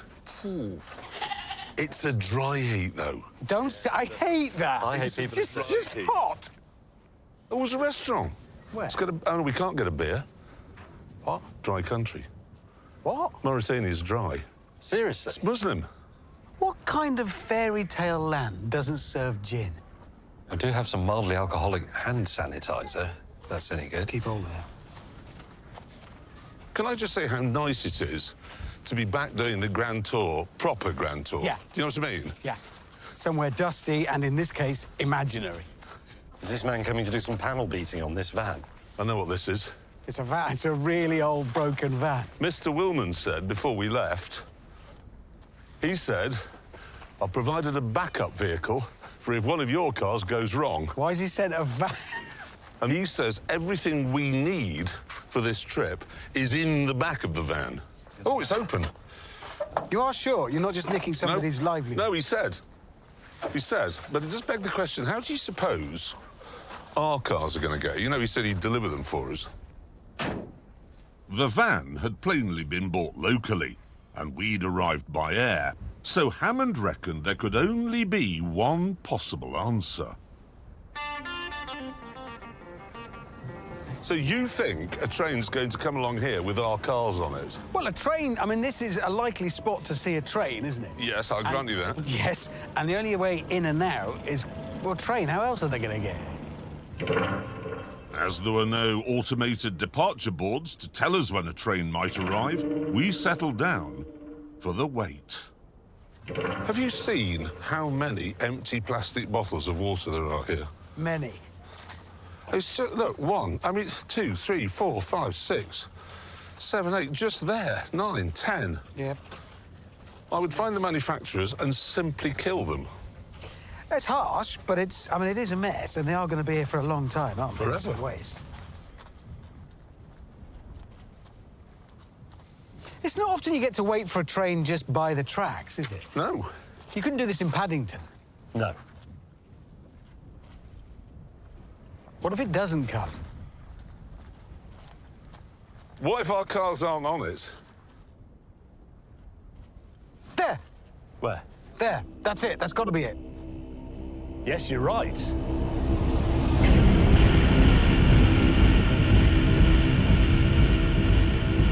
God, it's enormous! That is the biggest thing I've ever seen. It is the biggest thing I've ever seen.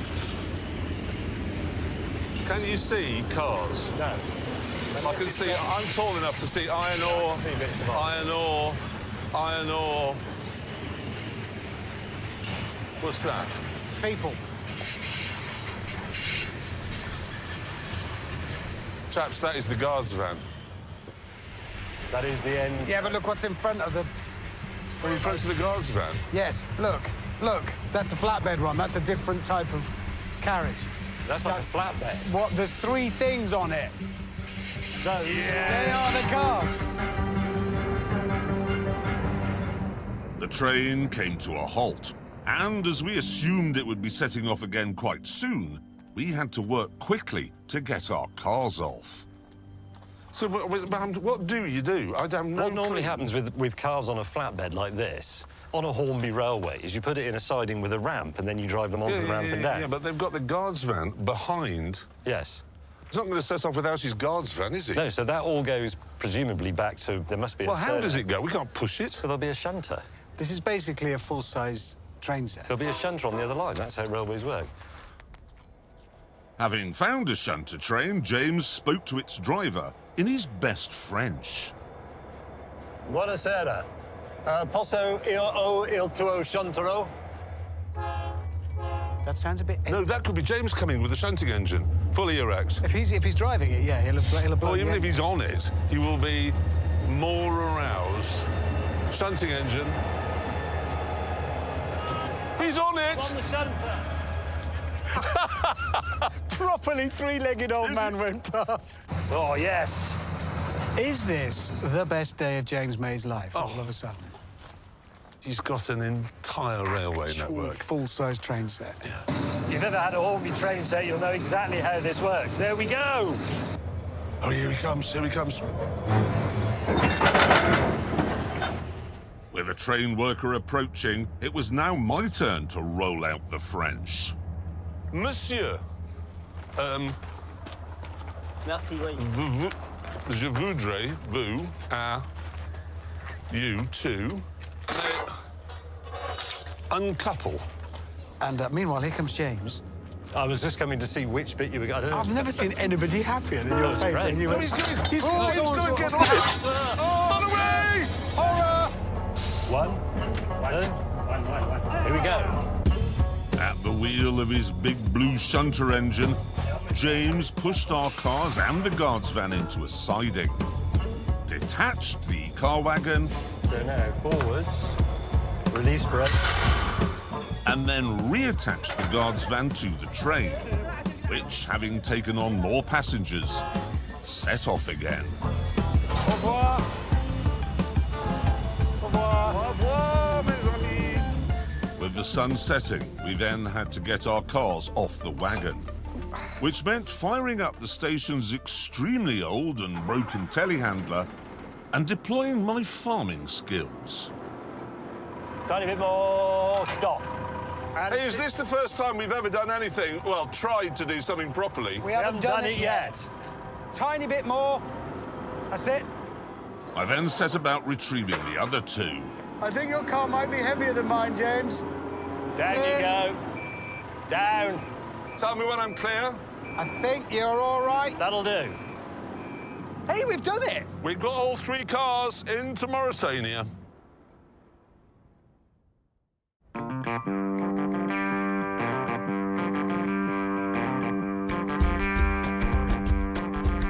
The next morning, after a short and hot drink-free sleep, we assembled to examine our modifications, starting with my Jaguar F-Type. I'm a bit disappointed, if I'm honest. It hasn't worked out quite how I imagined. What did you imagine? Well, you know, in the 70s and 80s, kids, when I say kids, us. Us, Yeah.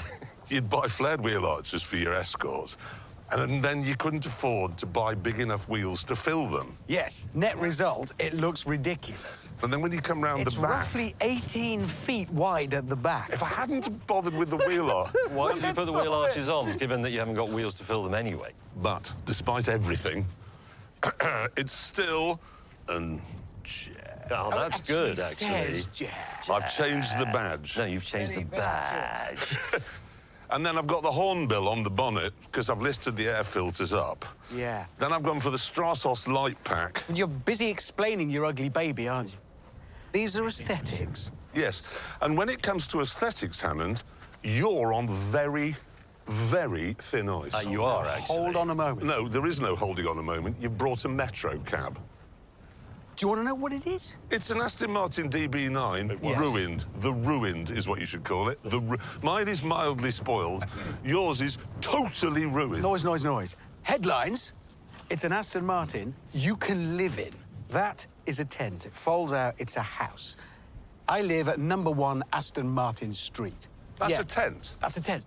This is beautiful. It looks like a shark. It looks stealthy. It looks like... Sorry, I wasn't...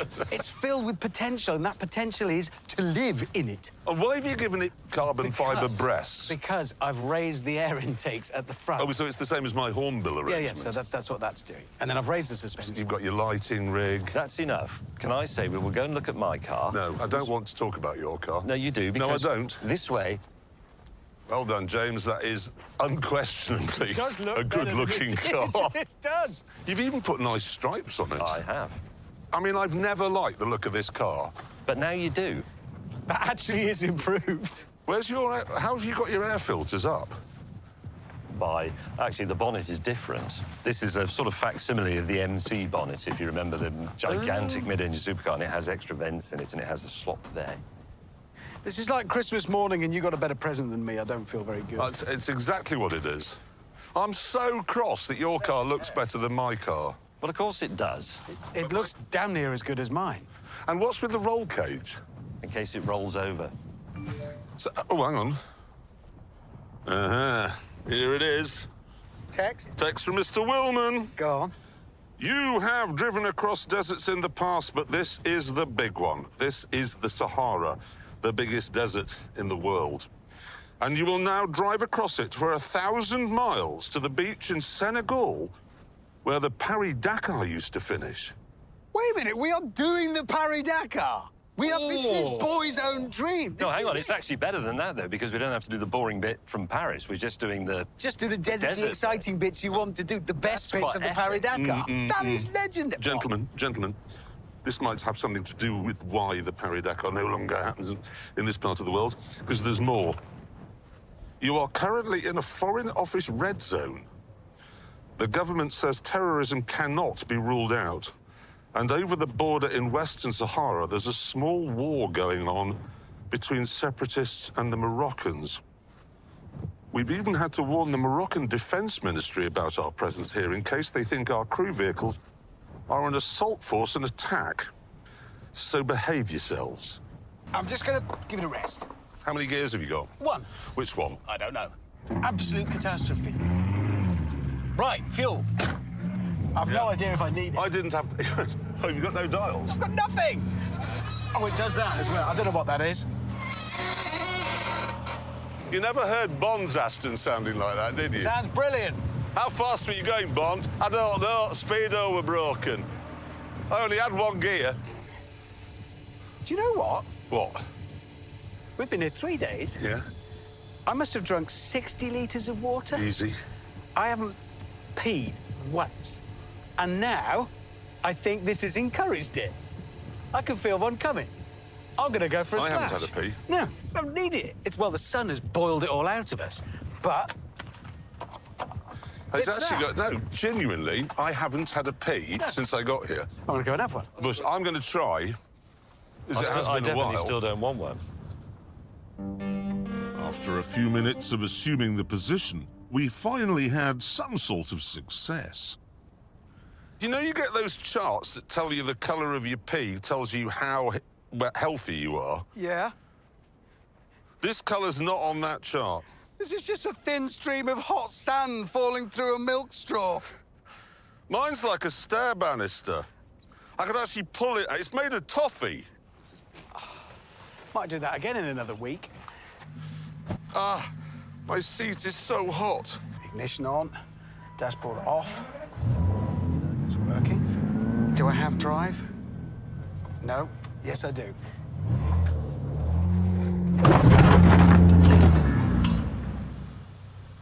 How's that? What the... What? What the hell was that? What? Why would it...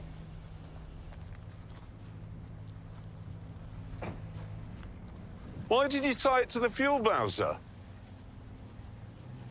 You and I were... May. Did What's you that? do this? What? Well, somebody tied it to the fuel bowser. What if the fuel bowser had blown up? Oh, I know what that is. It's the freaky meteorological conditions can tangle up a stray bit of strop blowing around and tie it onto things. That's my home. I can't put it back on. Oh, what a It's all rotten deadline. smashed. Anyway, let's go.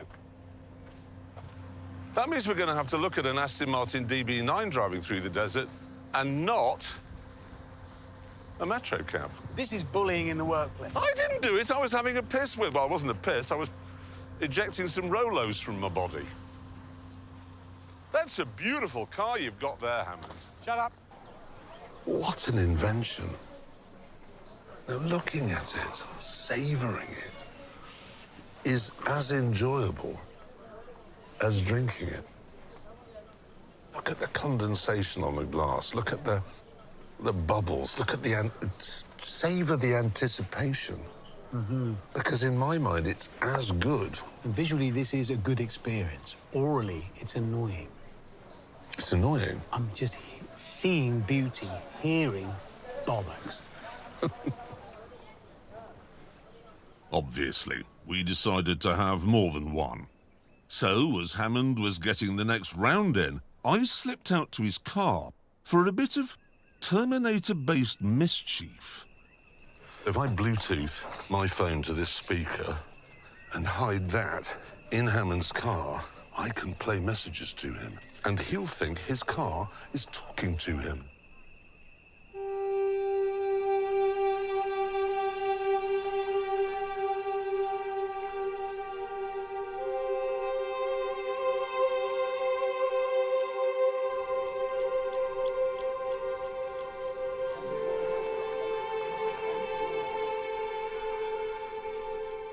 The next morning, we reconvened to continue our journey.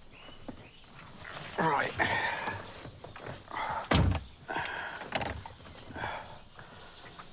Get out.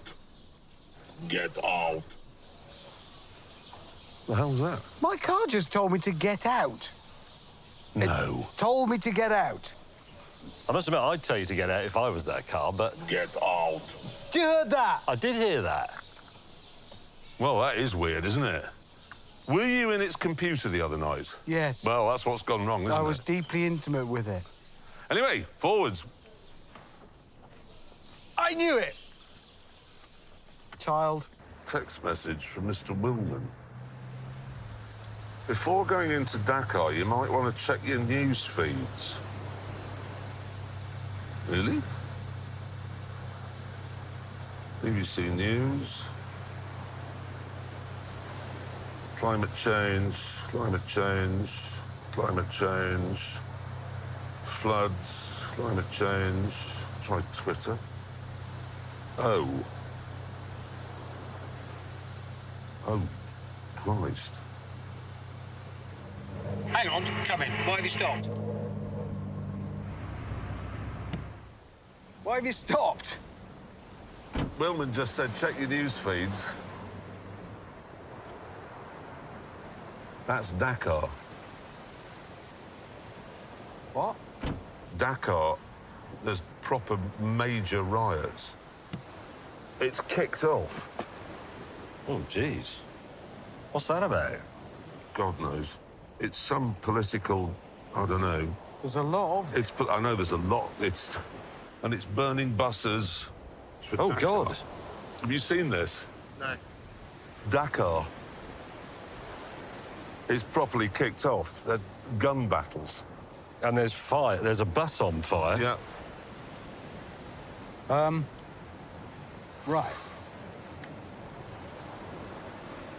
You can't take the crew down there if that's going No, nobody should. I don't want anyone going down there. Why don't we shoot? I mean, I knew there were some protests planned, but it's about 3 or 4 days. It's over that opposition, but it's obviously kicked off early. That's now. Or this is something else. It's happening now. Or it's getting ready to go, which means it's going to get worse. Wait a minute. Our flight home is from Dakar. It is. Well, we can't do It's that. not an option. St. Louis Airport's closed. What? St. Louis Airport is closed. It's closed. Closed. Refurbishment. Checked it.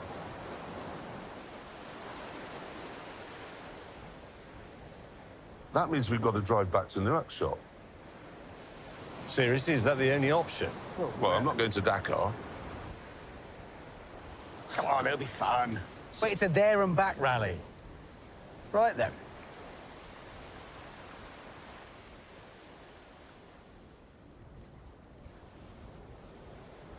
Does mean one thing.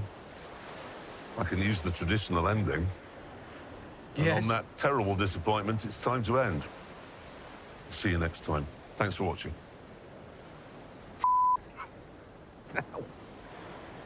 Hello and welcome to our last ever Grand Tour. And because this is the last time that James, Richard and I will ever work together, Mr. Willman said we should do something important.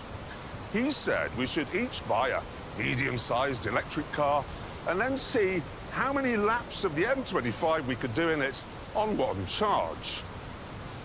And we decided to ignore him and come here.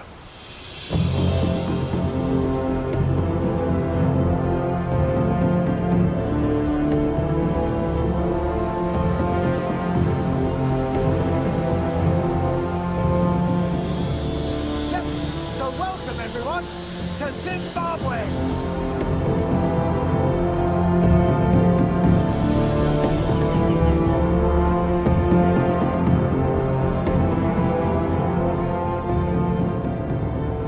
And we won't be driving crummy electric cars either. Instead, the three of us decided that we would simply buy things we've always wanted. And that's why I bought this. It's a Triumph Stag.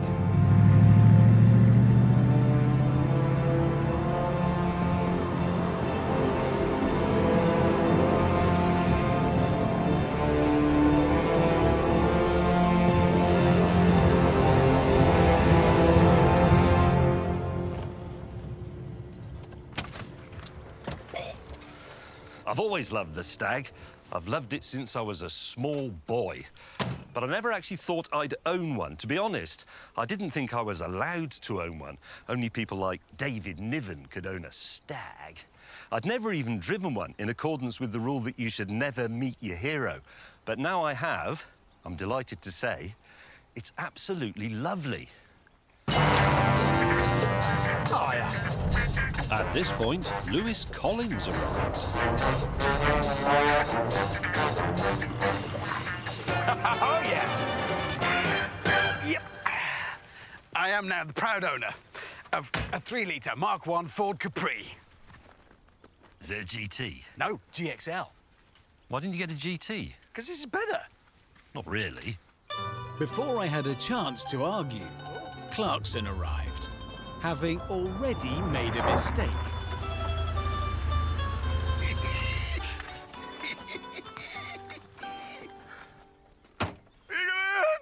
Why have you bought a Lancia? Because 20 or so years ago, I used one to drive across Botswana and proved it was the ideal car for Africa. But it broke down all the time. Yes, it did, but that was front engine. This, mid-engine, it's a Monte Carlo. And I've made several modifications to suit the conditions. Let me talk you through them, if I may. At the back here, 308 Ferrari taillights. They look good. Quad tailpipes. Nice. Delta Integrale wheels Delta Integrale headlamps and grille, and then Lotus blue paintwork. Wow, does any of that make it more reliable? And, you know, we've been doing this for... 112 years. Yeah, 112 years. I've learned a few lessons. So, inside, I have replaced the leather seats, which get hot, with cloth seats. Yes. And a sort of Alcantara racing steering wheel.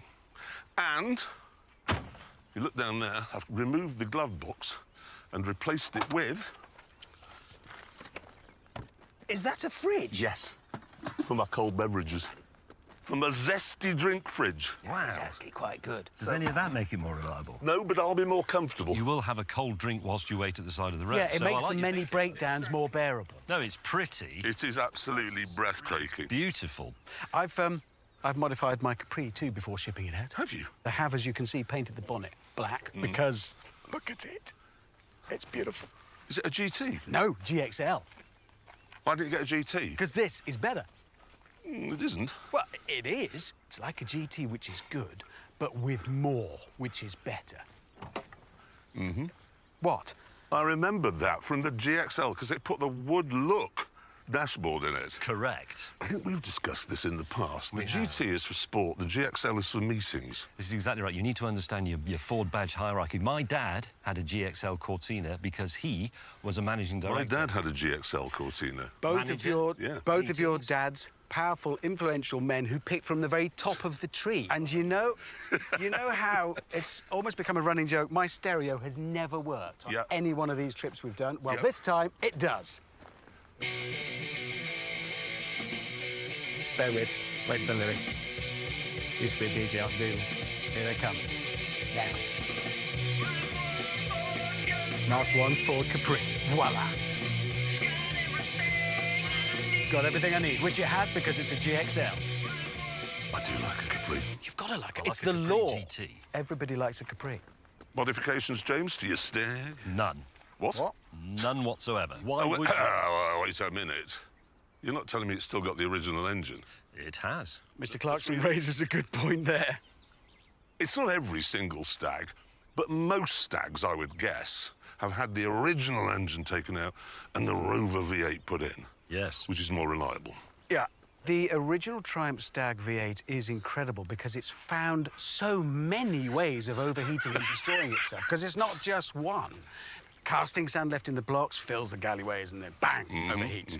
They overboard it, they bored it out, which made all the waterways smaller, so it overheats and goes Yeah, bang. it's two ways. The clever thing is, 2 banks of cylinders, Yeah. V8, they only put a temperature sender on 1 bank, so at least you don't know when it's overheating. Oh, so if the other bank overheated, the first you'd know of it was the bank clatter, Bang. clatter, clatter. If you're on an aeroplane, Yeah. being piloted directly at some mountains, Yeah. do you want to know? Actually, probably not. Why would you want to know? Why would you want to know that? You're having your gin and tonic, watching a movie, having a nice time. Boom! Nothing.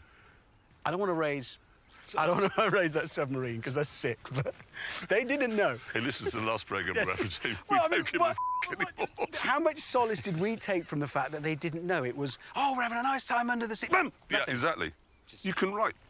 Call us by all means to complain, but you'll get a recorded message saying, we are not interested in your call. Or simply dial 0800 bugger off. We're not here anymore. Not even there.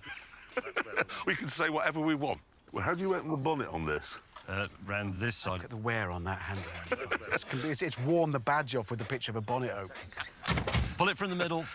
Shit, it is the original Triumph engine. That's a rarity. Right, ladies and gentlemen, come and have a look, because it's the last time you're going to see that. Original, but still shit. Oh, what? Text. Oh, it's Mr. Willman. Oh. Oh, Lord.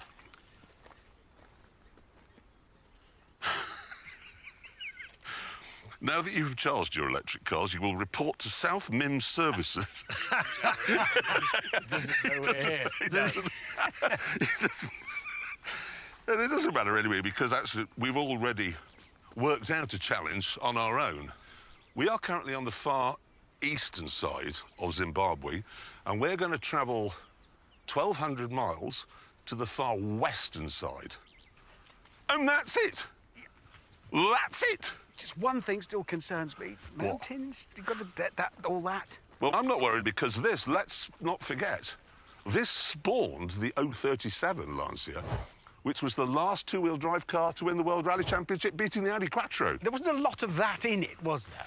Well, what they actually did was they said, we can make this the basis of a fantastic rally car with a few modifications, and they cut the badge off there, and then everything from there backwards was new.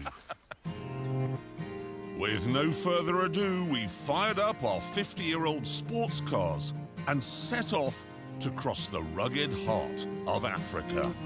This is the perfect car for me to take on this trip. My first car was nearly a Capri. It was advertised in the local paper. I kept the picture of it next to the till in the petrol station where I worked in Ripon. I was just coming on 18. It was going to be my first car. My parents were buying it for me. But when we inspected it, it turned out to have been stolen.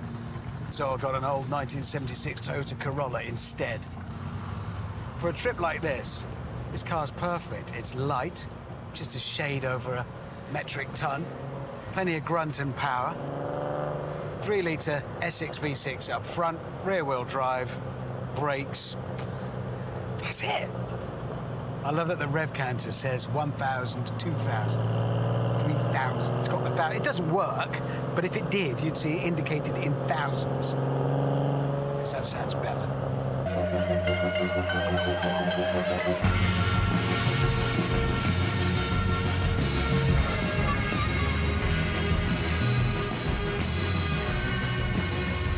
back in the 80s, I never used to drive into central London on the M4 motorway. I always used the old Great West Road instead. Because on the Great West Road, there was a car dealership called the Checkered Flag, and sometimes, in the window, they'd have a Monte Carlo. And if there was one, I'd pull over and stare at it for hours, dreaming. And now I'm in one. And it's mine. Mine! As for me, I had just one thing to say. Triumph Stag.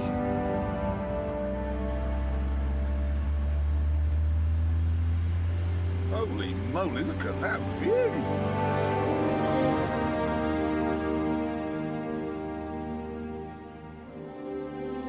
I don't know what it is, but something is making me want a cup of tea.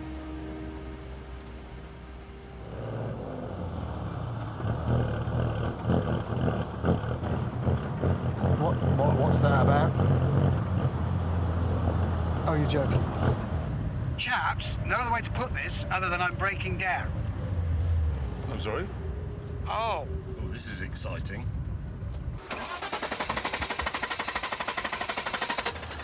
It's extraordinary because the Capri has the same number of moving parts as this bottle of water. How can you possibly break down in a Capri? Oh, I know what that is. What? The engine's not working. I think it's the engine as well. Yeah. And we're experts. Mine was the first bonnet to go up. What would we do in this situation? Well, let's think. What would we normally do? Oh. Lean on a Just car for that's very once. hot? Should we change the habit of a lifetime? Yeah. And help him? Yes, for once. I'm going to say no.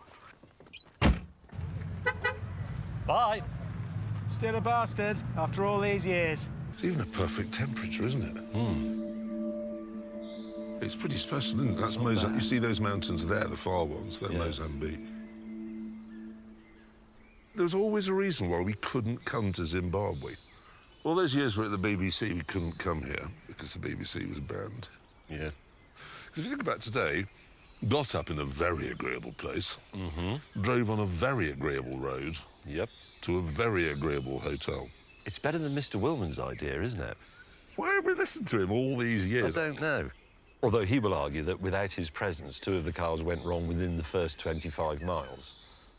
That then got us nattering about our car's stats. I was quite surprised how much we paid. You paid, James Mayers, I'm sure you know, £26,500. I did. Richard Hammond for his GXL, the wrong Capri, £25,000. Really? 25 for a GXL. For a knackered Capri? Monte Carlo, 17,950. Bargain. That is a bargain. Ours are 0-60 in, give or take, 9 seconds. Hammond's give or take 8 seconds. Well, not at the moment. No. And the next morning, James ruined the dawn chorus by turning into Mrs. Overall.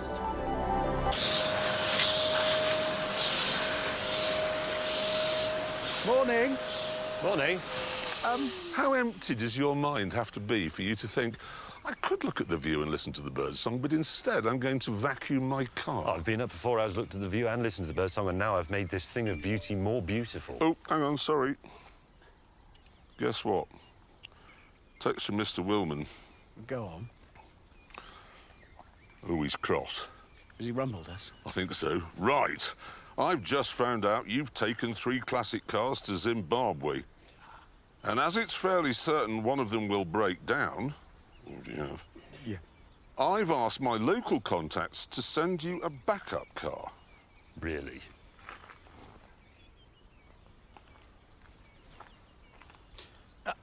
Gotta be. Oh, yeah. Oh, God. Oh. Oh, shit. This is awful. Is it? I haven't seen one for years, actually. It is. It's a vase. Oh, I forgot about the vase. You're supposed to put a little flower in it because you're a hippie. Well, I'll tell you what, you know that little village just coming 5 miles back, so? Yeah. Why don't I take this into the village and I'll sell it or give it away? I'll get rid of it. Yes, get rid. Do you want something to put over your head? It's the definition of hateful. Just round the corner, though, things went terribly wrong.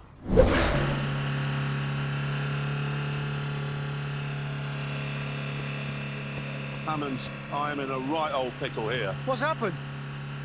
I've had the most extraordinary accident, OK? I lost it, and I've ended up here on this cliff edge. Look. Oh, yeah? It gets worse.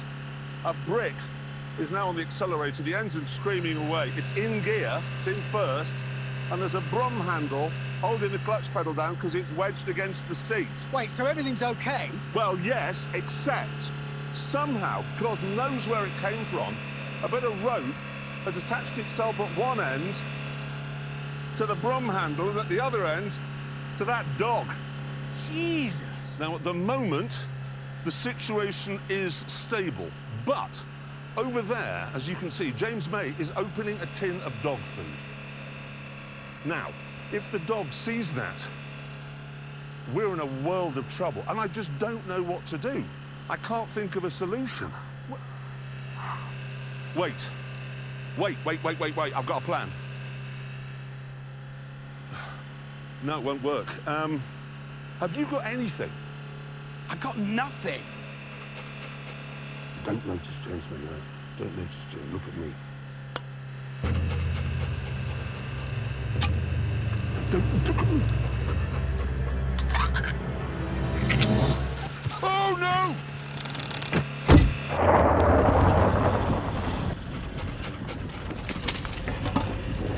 We didn't need Mr. Willman's wretched backup car anyway, because we'd brought our own. And here it is, a Rover SD1 Vandam Plus EFI, 190 horsepower of golden glory. It is golden glory, and it's golden glory everywhere. Oh, it is, yes. Whoever resprayed this did a magnificent job. Yeah. He didn't just spray the body, even the aerial here. I have covered this car, but it is still magnificent. It's the only time we've had a backup car that we'd like to be in. Yeah, we all like. My grandfather had one of these. Yeah, my dad had one too. There was one of them in one drive on the suburban street in Birmingham where I grew up, and we would go silent as we walked past it out of respect. And the really good thing is, from your point of view, the engine from this, as we know, because almost every stag owner in the world has already done it, fits perfectly into your car. Can I suggest a modification that you and I, Jeremy, make to this car? Mm-hmm. A little padlock on the bonnet.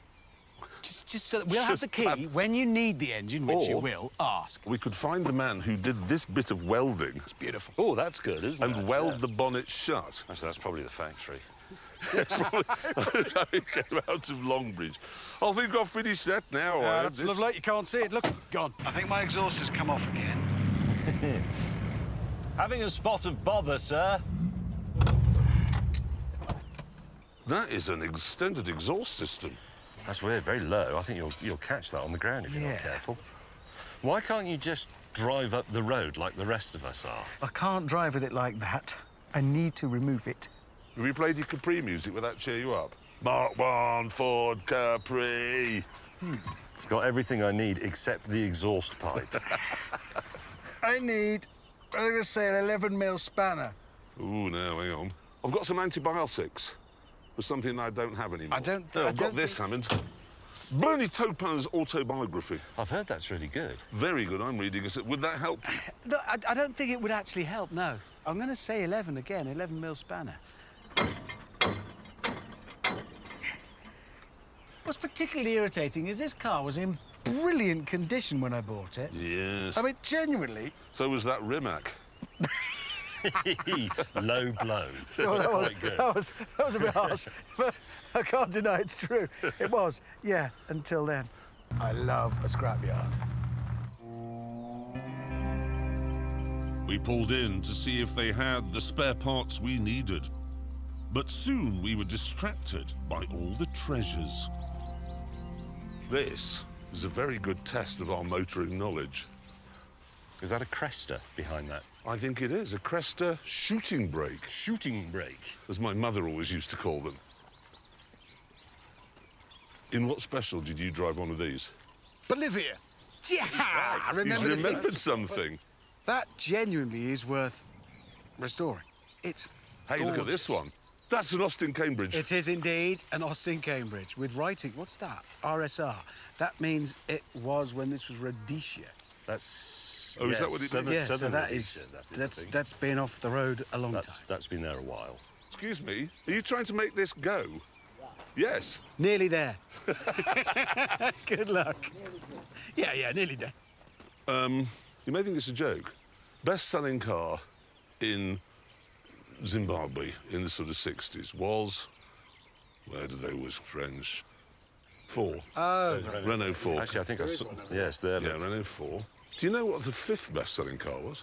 The It wasn't Lancia Monte Carlo, was it? Close. Oh, but it was an Alfa Romeo. Alfa Romeo Yes. Giulia. Yes, because they made Yes. them here. They made them in South Africa. In South Africa, rather, And a yeah. friend of mine's dad ran the Ford factory in Harare, and they used to smuggle parts of Alphas out of South Africa and then build Alphas in the Ford factory and sell them. As They? As Alphas. But they also used to build them in the French But there were factories Alfa here. Romeos running around here that Alfa Romeo didn't know they'd The built. VIN numbers will be wrong. The VIN numbers. Just saying. Annoyingly, the scrapyard didn't have any bumper mounts for a Lancia Monte Carlo or exhaust brackets for a 1974 Capri GXL. So Hammond decided to bodge another repair while I took the roof off my Monte Carlo. The aircon is just useless and I'm being cooked. it? Honestly, it's like being in the black hole of Calcutta in there. Can't say that. Why not? I just don't think you can. Well, all right, if you object to me saying the black hole of Calcutta... I don't object, I'm just saying... No, I I'm don't not you. I'm talking to the ladies and gentlemen at home. If anybody sorry. wants to write in and say they object to that, you go right ahead. I'm gone. I'm done. Can you just pull the lever again? Dial It's 0800 off sod. off sod, and then you'll get a recorded message saying, we do not value your call. Yes, your call is not important to us. Your call. Just pull the lever again, because there's another little latch bit here. Here. Yeah. Look. Yes, The there you whole go. thing is disintegrated. How did you make... But then what happens? Well, I think... Well, why does that bit... That doesn't... Yeah, but how does that... Well, why does that bit unlatch, then? Do these now just Oh, clip wait. back? If that goes... You think this goes under? Might do. Like that? Yes. Well, stop it. Oh, I see. Oh. Ah. Yeah. No. No. But nearly. But possibly. There you go. You think that's... And in Yes. just 24 minutes, we've Yeah, but- converted the Lancia Monte Carlo into a convertible. James, thank you for your help. We then had a gossip about our colleague. Captain Exhaust Pipe is going to attempt apparently to put straight through exhausts Oh, really? out of the side of the car. So we'll have basically like stacks like a Kenworth truck. Well, I've got a suggestion. We leave him behind. Yes, exactly. I also don't like people with tattoos. They're pretty grown men going to draw themselves. Well, Regis, it's the name of his programme he does on The Smallest Cock. He's had his television. Well, what happens when that gets canned? I mean, what if I'd had Top Gear tattooed Yes, on my exactly. arm? You'll have to cross it out and write, I'm appearing as Buttons at Swindon Wyvern, Yeah, which he which will is a be lot of one work. day. I'm Well, just- Buttons. Maybe just Buttons, yeah. Just put it there, really. Buttons. Chaps.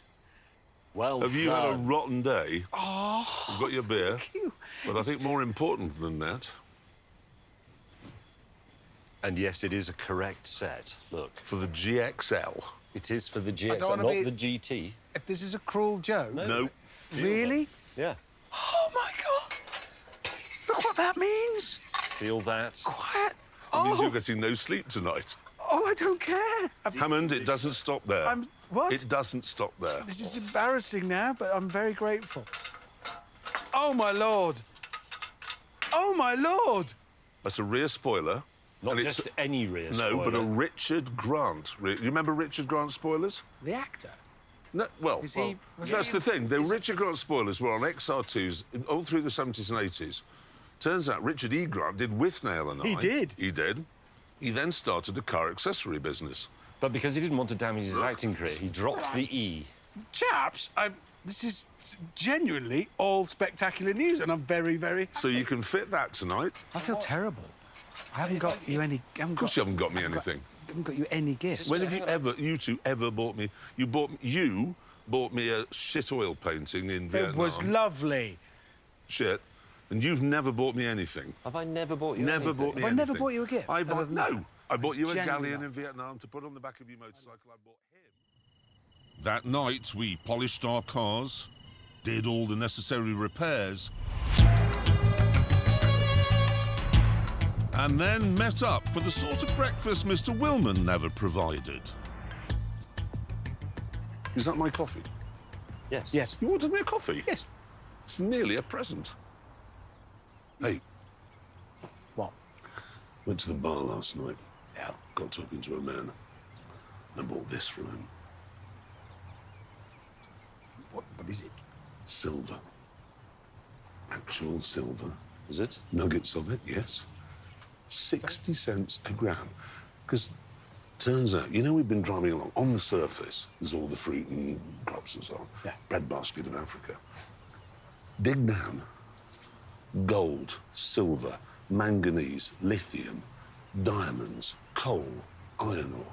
So you're ploughing a field to get your pineapples in, or your tea, or your bananas, or whatever it might be. And there's just diamonds and lithium. Yeah, jewels and lithium and cobalt just pouring out. And I was thinking, you know, people, when they go on, well, we go on these trips, we always go home with a stupid souvenir. Well, instead of buying some crappy nonsense, why don't we get some silver?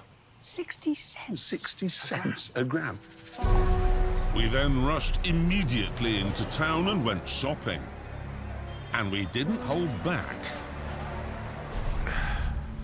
So this is 45 kilograms of silver. Best souvenir ever. I know. We could have gone back with an awful painting of a sunset. This is going to affect my weight distribution, I'm going to be honest. This is going to add to the downforce from my wing. I'm just trying to work out how much that cost. Not a lot, according to Well, what it's 60 cents a gram, Yes. but we got a discount for quantity, and then the change you gave me was this. So I paid in US. What is that? 50 million? $50 million. I know when they had really big hyperinflation, it was 1,000,000%, wasn't it? at one Something like that, yeah.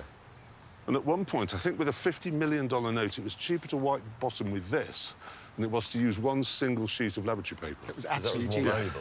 And that's why if people ordered a coffee, Yes. they'd pay for it when they got it rather than after they'd drunk it, because it would have gone up. Anyway, Enough financial matters. so we've got 45 kilograms of silver and $50 million. We are in a good place. First job is put something white on, because the tsetse flies are attracted to blue and black. Oh, shit. All my petrol is falling out. Oh, no, that's bad. This is the fuel pipe. This is the fuel. That's your... Thank you. Well, what I could do, really, I could do is petrol coming out of your hot car? Yeah. Is this a good idea? Yeah. Thank you. Well, would one of you fancy standing here with their finger on the end of this? Not really. No. Just try to explain so I can understand It's what... come off. This is the fuel. The line from the petrol tank up to the engine goes to there. So there must be a pipe from... Well, have you just snapped? No, it's come undone. Why are you helping him? I want Hammond to survive, otherwise we can't see him as Buttons in Oh, the pantomime. please! Stop it with the buttons. Oh, no, we won't. How many years do you think it is before he is appearing as Buttons? What? 1 year, yeah. No, I think his pride. He's got enough pride to make him last 2 years. So this one goes out in 2024. This Pro. Yeah. So I think it'll be 2025, possibly Guildford. God, I'm soaked in petrol. Guildford's quite a big theatre, though. I know Guildford is quite. I think the Swindon Wyverns where he's going to be. 200 people. The cast. Here it is: Ainsley Harriott, Lawrence Lundberg, Julian Clary, Richard Hammond. That is a star-studded Gloria lineup. that is. Hannaford, and it was at the bottom, and Richard Hammond as Buttons. Following his illustrious career, travelling the globe. Well, you say TV's Richard Hammond. TV's, yes, because he's done enough programmes for him to be TV's Richard Hammond. I tell you, Hammond, we're going to come and see you. I'm going to say... Well, on your first night, there will be 2 elderly gentlemen in the front row. Every night. I mean, I hate Panto, but I'm going to that one. Think of the Premier Inn reward points you're going to get. God. If you're doing the Sunday matinee, you can have the Carvery special. Predicting that this wouldn't be the last time we'd be standing around a broken Capri, I went to put on my anti-tsetse fly shirt. That lower pipe, yeah. And then I spotted something in the undergrowth. Oh, hello. Ooh! I've got a bonnet ornament, guys. Remember on the old Lancia? Oh, wow. Look at that. That's brilliant. I know. After dinner, we had a lovely pudding. Cheesecake. And this being Zimbabwe... Now, would you like some gold on it? Yes, yeah, I please. would, actually. Oh, I got it when we were in Harare. The great thing about it as well is you do a golden turd the next day and it That's becomes true. valuable. Which is just extravagant. Thanks, Hammond. I'm now worth more than I was. Yes, please. Because if you think about it, they grow everything here. And then you dig a hole in the ground for your pudding. Gold. Hey, that gives me an idea. Why don't we melt our silver and then we can make gift items to take home with us? Out of our souvenir silver. Do you have to make a mould? Are you proposing that we do craft? Well, what else can we do? It's 6:20. Drinking's going well. Yes, drinking's good, but eventually you'll be wrestling a baboon. You always do that sort of thing. In a state of deep joy, James quickly built all that we needed to start smelting our silver. He is Victorian. Very happy. So happy. And 2 small drinks later, things were looking good. There you go, chaps. Look at that. Holy cow! So now we can make anything, literally anything that we can cast.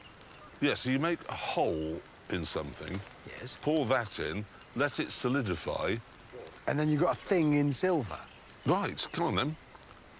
Gentlemen, let's get to work. I'll mend my throttle, then I'll make something silvery. Actually, no, I'll make the mould, put the silver in it, let it solidify. Exactly. And while it's solidifying, I'll mend my throttle linkage. Welcome to a world of ordered thinking.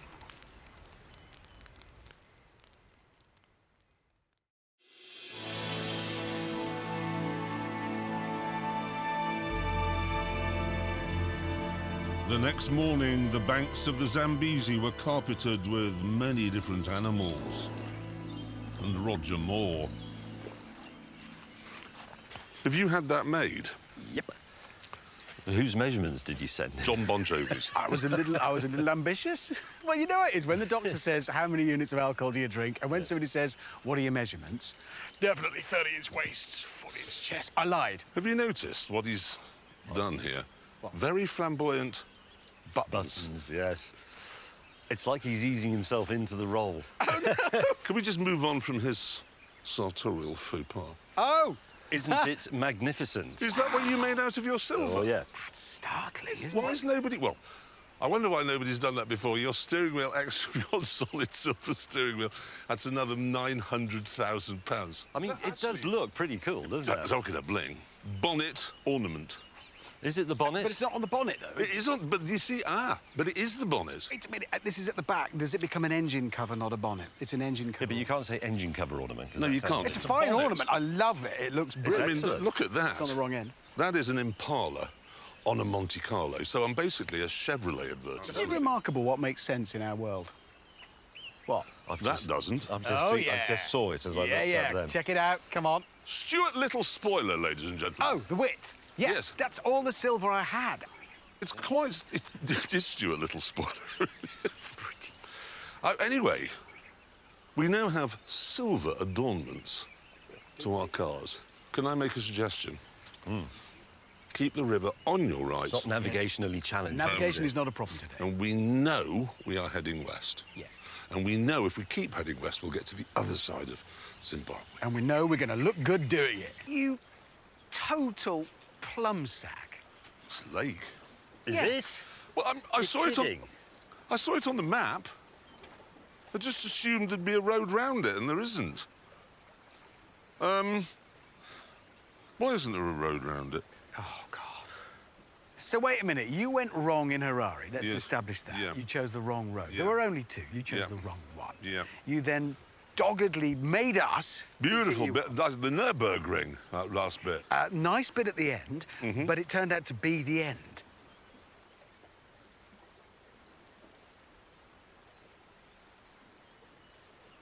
We can't turn right, because literally just there, it's Zambia. Yes. We can't go left. There isn't, because there isn't a road. There isn't a road. Yes. So, we'll just float across. Oh, don't be ridiculous. Honestly, we've done enough. Wait. Boat, cars, rafts, the We're thing not building boats. It doesn't never work. I've got a better idea. Buy a boat. Buy 3 boats. We've got to get the cars on. Yes, exactly. Buy boats. They've got boats. Yeah, Look. but they're people's boats. Well, but buy them. I've got Wedge.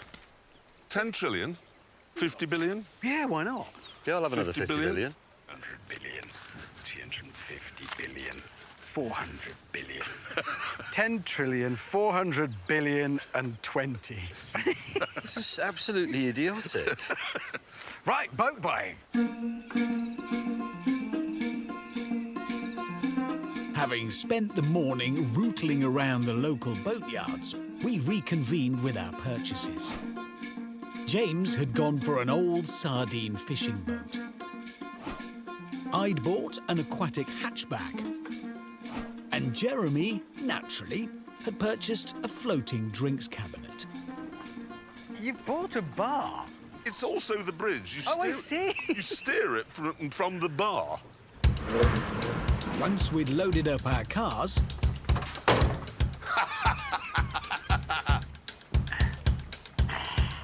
Jeremy! we assembled on HMS Sardine for a map chat. Are they nautical charts? No, it's a road map. Right, we're going to see the So road. here's the lake. Yes. We're going to...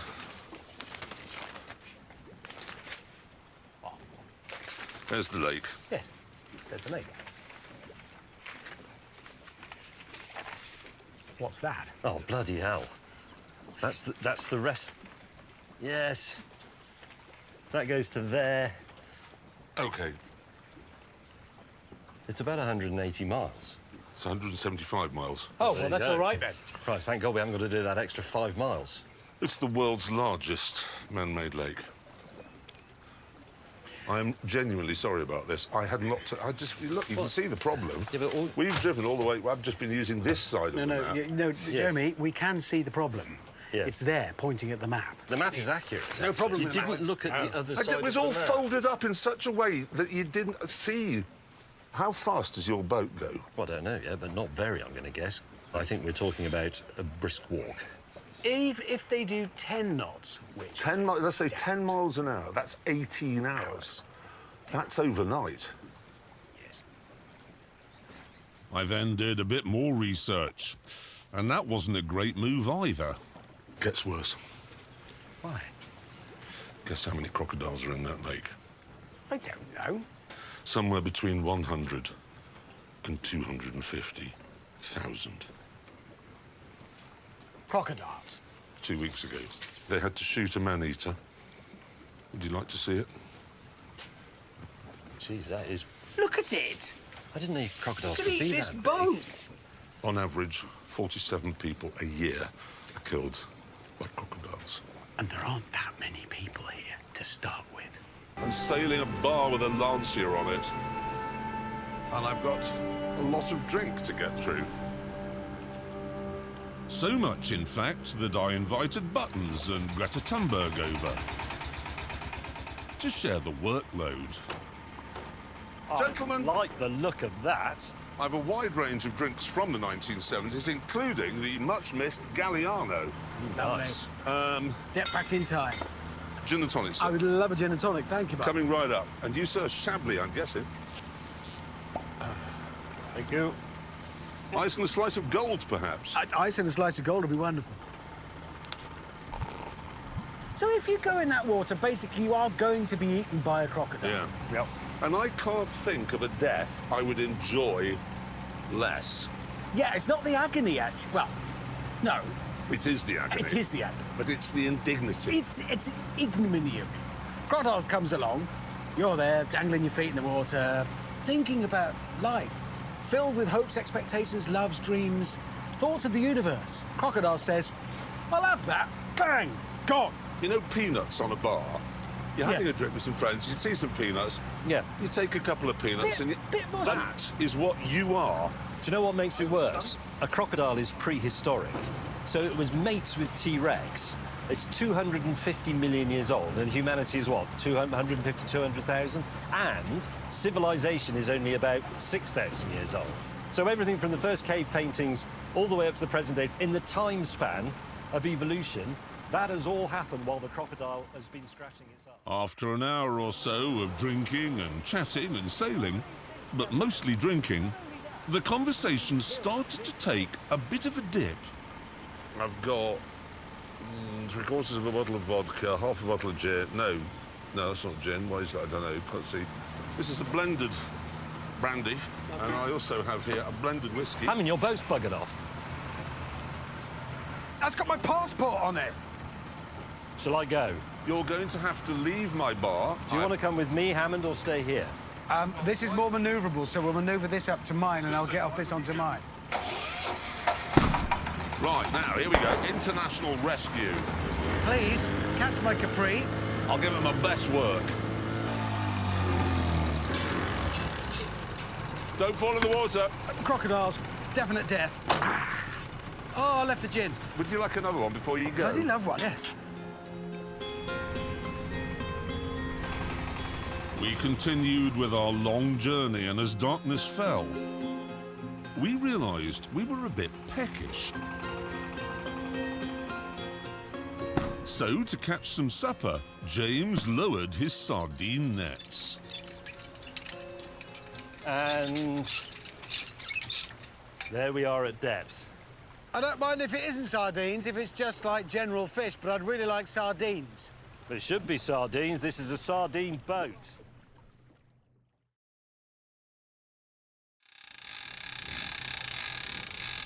Here we go.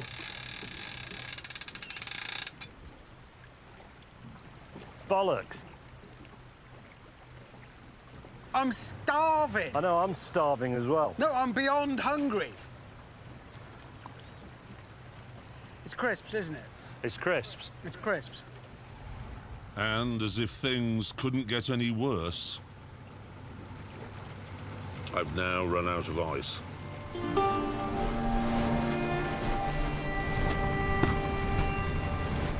so we recharged our glasses with warm drink, and fueled by that, crisps and some wistful memories, we sailed on. It's going to be a long night.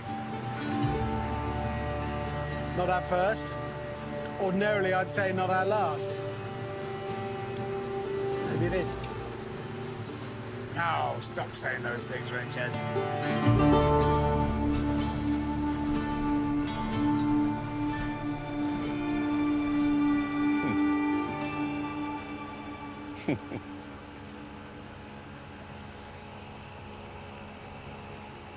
What a job this has been.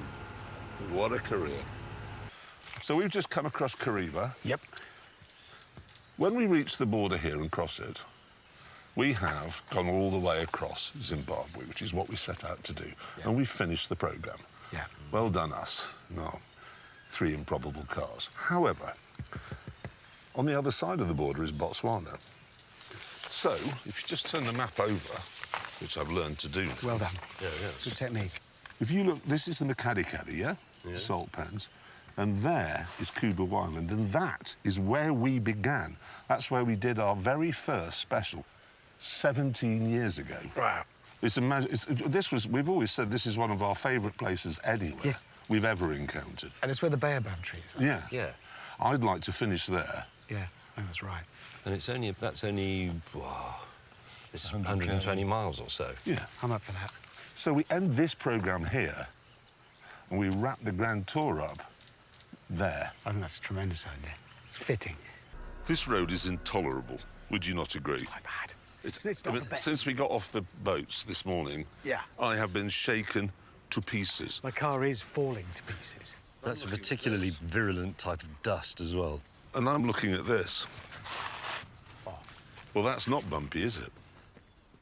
Well, no, it's a railway line. So why don't we convert our cars to run on the railway lines? We've done it before. Ah, yes. We've done it before. Yes, we have. What other group of blokes can actually say with experience that it can be done? We've done it. We've done it. We'd have to check the train timetables. That sort of thing's really important. We'd also need to find a workshop where we could make the modifications necessary to our We need cars. a big town and a lot of machinery. Well, Vic Falls isn't far away. Oh. It's not one of ours.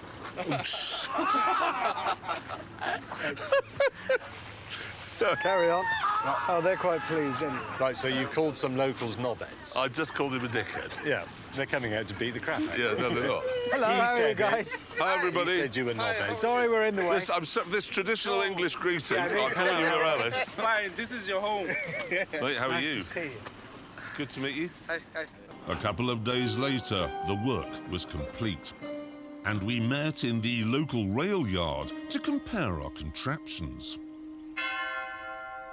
Surprisingly simple job.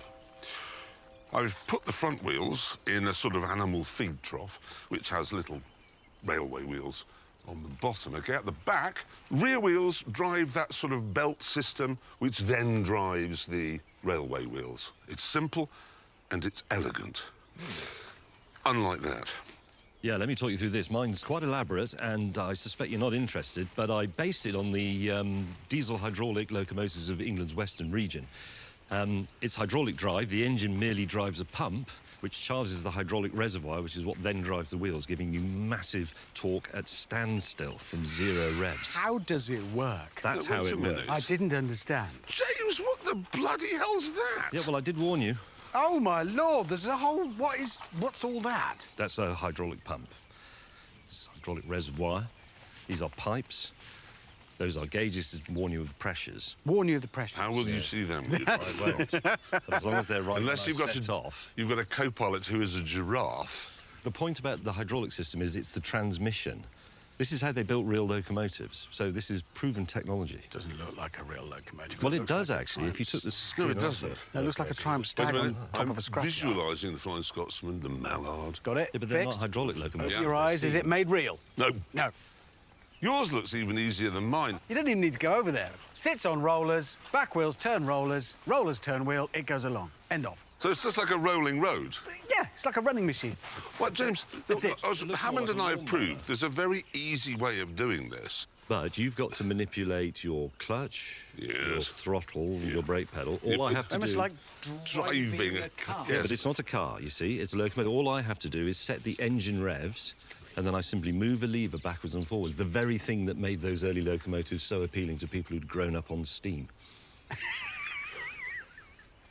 Shall we do this? They'll miss me when I'm Right, gone, well, which is in a few days' time. How do we get them off?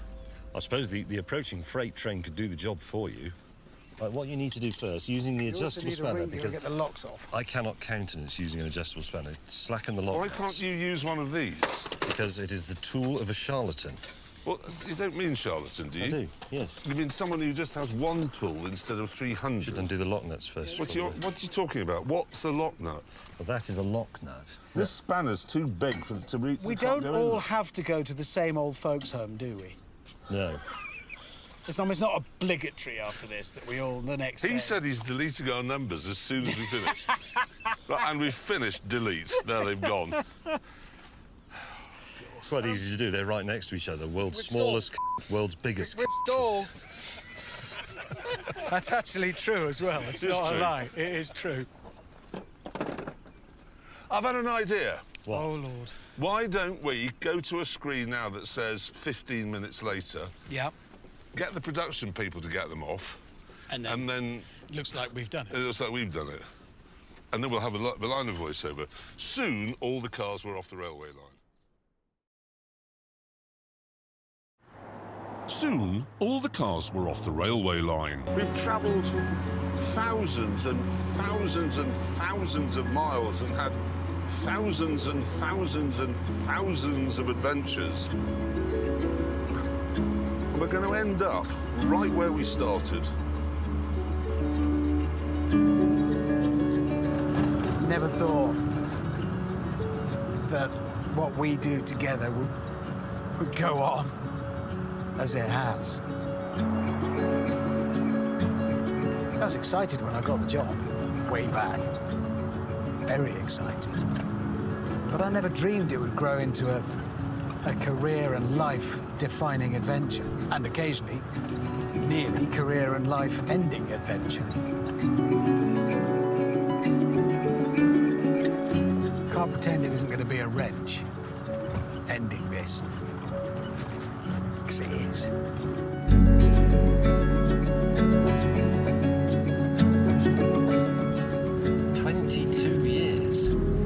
More than a third of my life.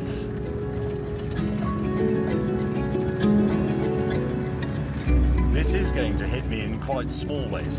Like there's a green bag. I have a green holder that I've used since the very first special in Botswana. I've always used it for specials, but I've never taken it anywhere else. So what will I do with that green bag? One day I'll come across it in that cupboard where we keep the bags. And I'll think, oh yeah. And it'll come back.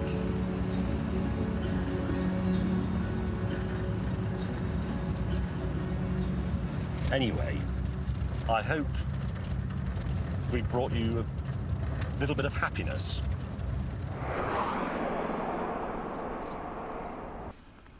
It's my car. It's my car from the very first special.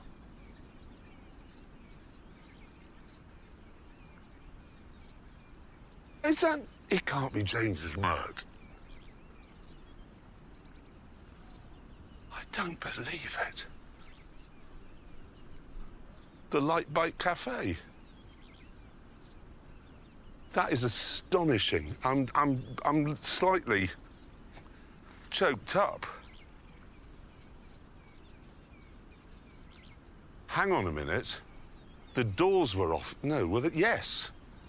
Someone's found the doors that we took off to cross the Makgadikgadi. What's up? You're not going to believe this. You are not going to believe this. Jeez, is it? It's my car. It's my old Lancia. Is that my Mercedes? I think that's your Mercedes.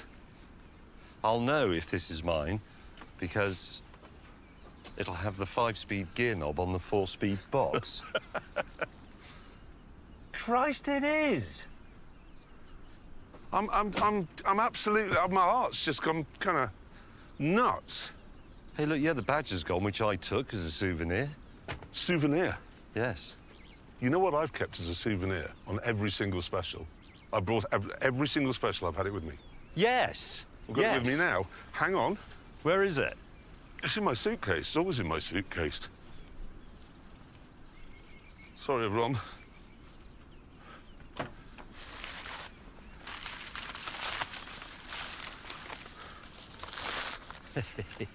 That was my souvenir. Let's stick it in. I'm sure I took it from here. There you go. It's got its eye back. But somebody found... It must be the same doors. Somebody found those and stuck them back on. Well, we left them. I remember we had to light I think we left the doors with that bloke. Noah. That's Noah, right. the bush mechanic. I wonder if Noah went and recovered the cars and put the doors back on. He probably did.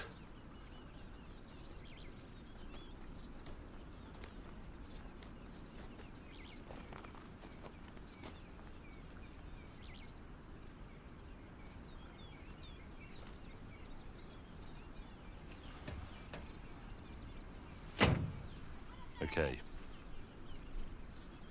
Incredible.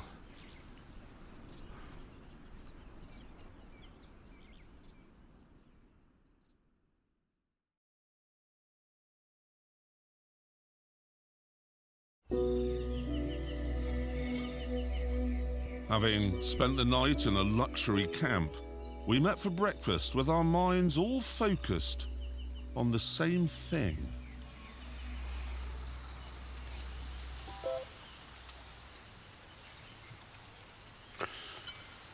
Have you heard anything from Amazon?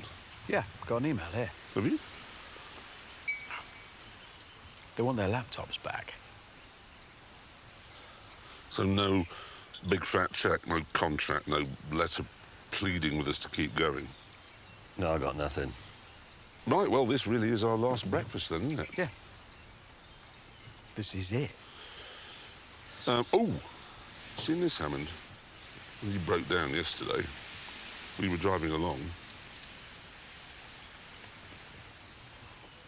Wait, are those... They're your cars from when we were Yeah. last here? Seriously? Yeah, just at the side of the road. So they've been Definitely here the same one. ever since? Yeah. Yeah. Driving about. Still smelled the same, the Mercedes. And talking of which, we've got the final push today. Short journey to Kubu Island. Across the salt pans. Why don't we do it Makadi-Kadi style? And, That's it.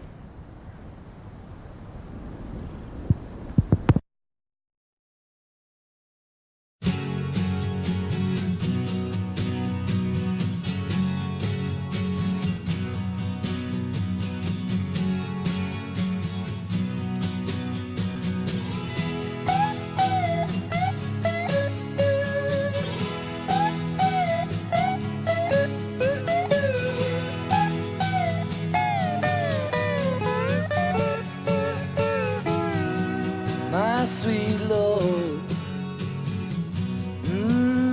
my Lord, I really want to see you, really want to be with you, really want to see you, Lord, but it takes so long, my Lord, my sweet Lord, my Lord. I really want to see you, really want to see you, really want to see you, Lord, really want to see you, Lord, but it takes so long, my Lord, my sweet Lord, my Lord, my Lord. I really want to know you. Really want to go with you. Really want to show you, Lord, that it won't take long, my Lord.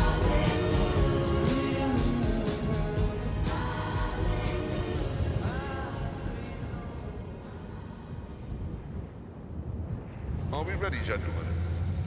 Honestly, I don't know. He's on it! properly three-legged old man went past. Maybe leaking slightly. What a moron.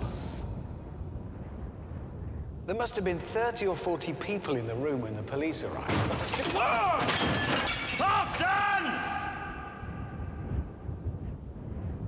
Sideways in linen. Bollocks. Get out of the way, get out of the way, I'm in a race. Let's sing a song. No. There's no dignity in that, is there?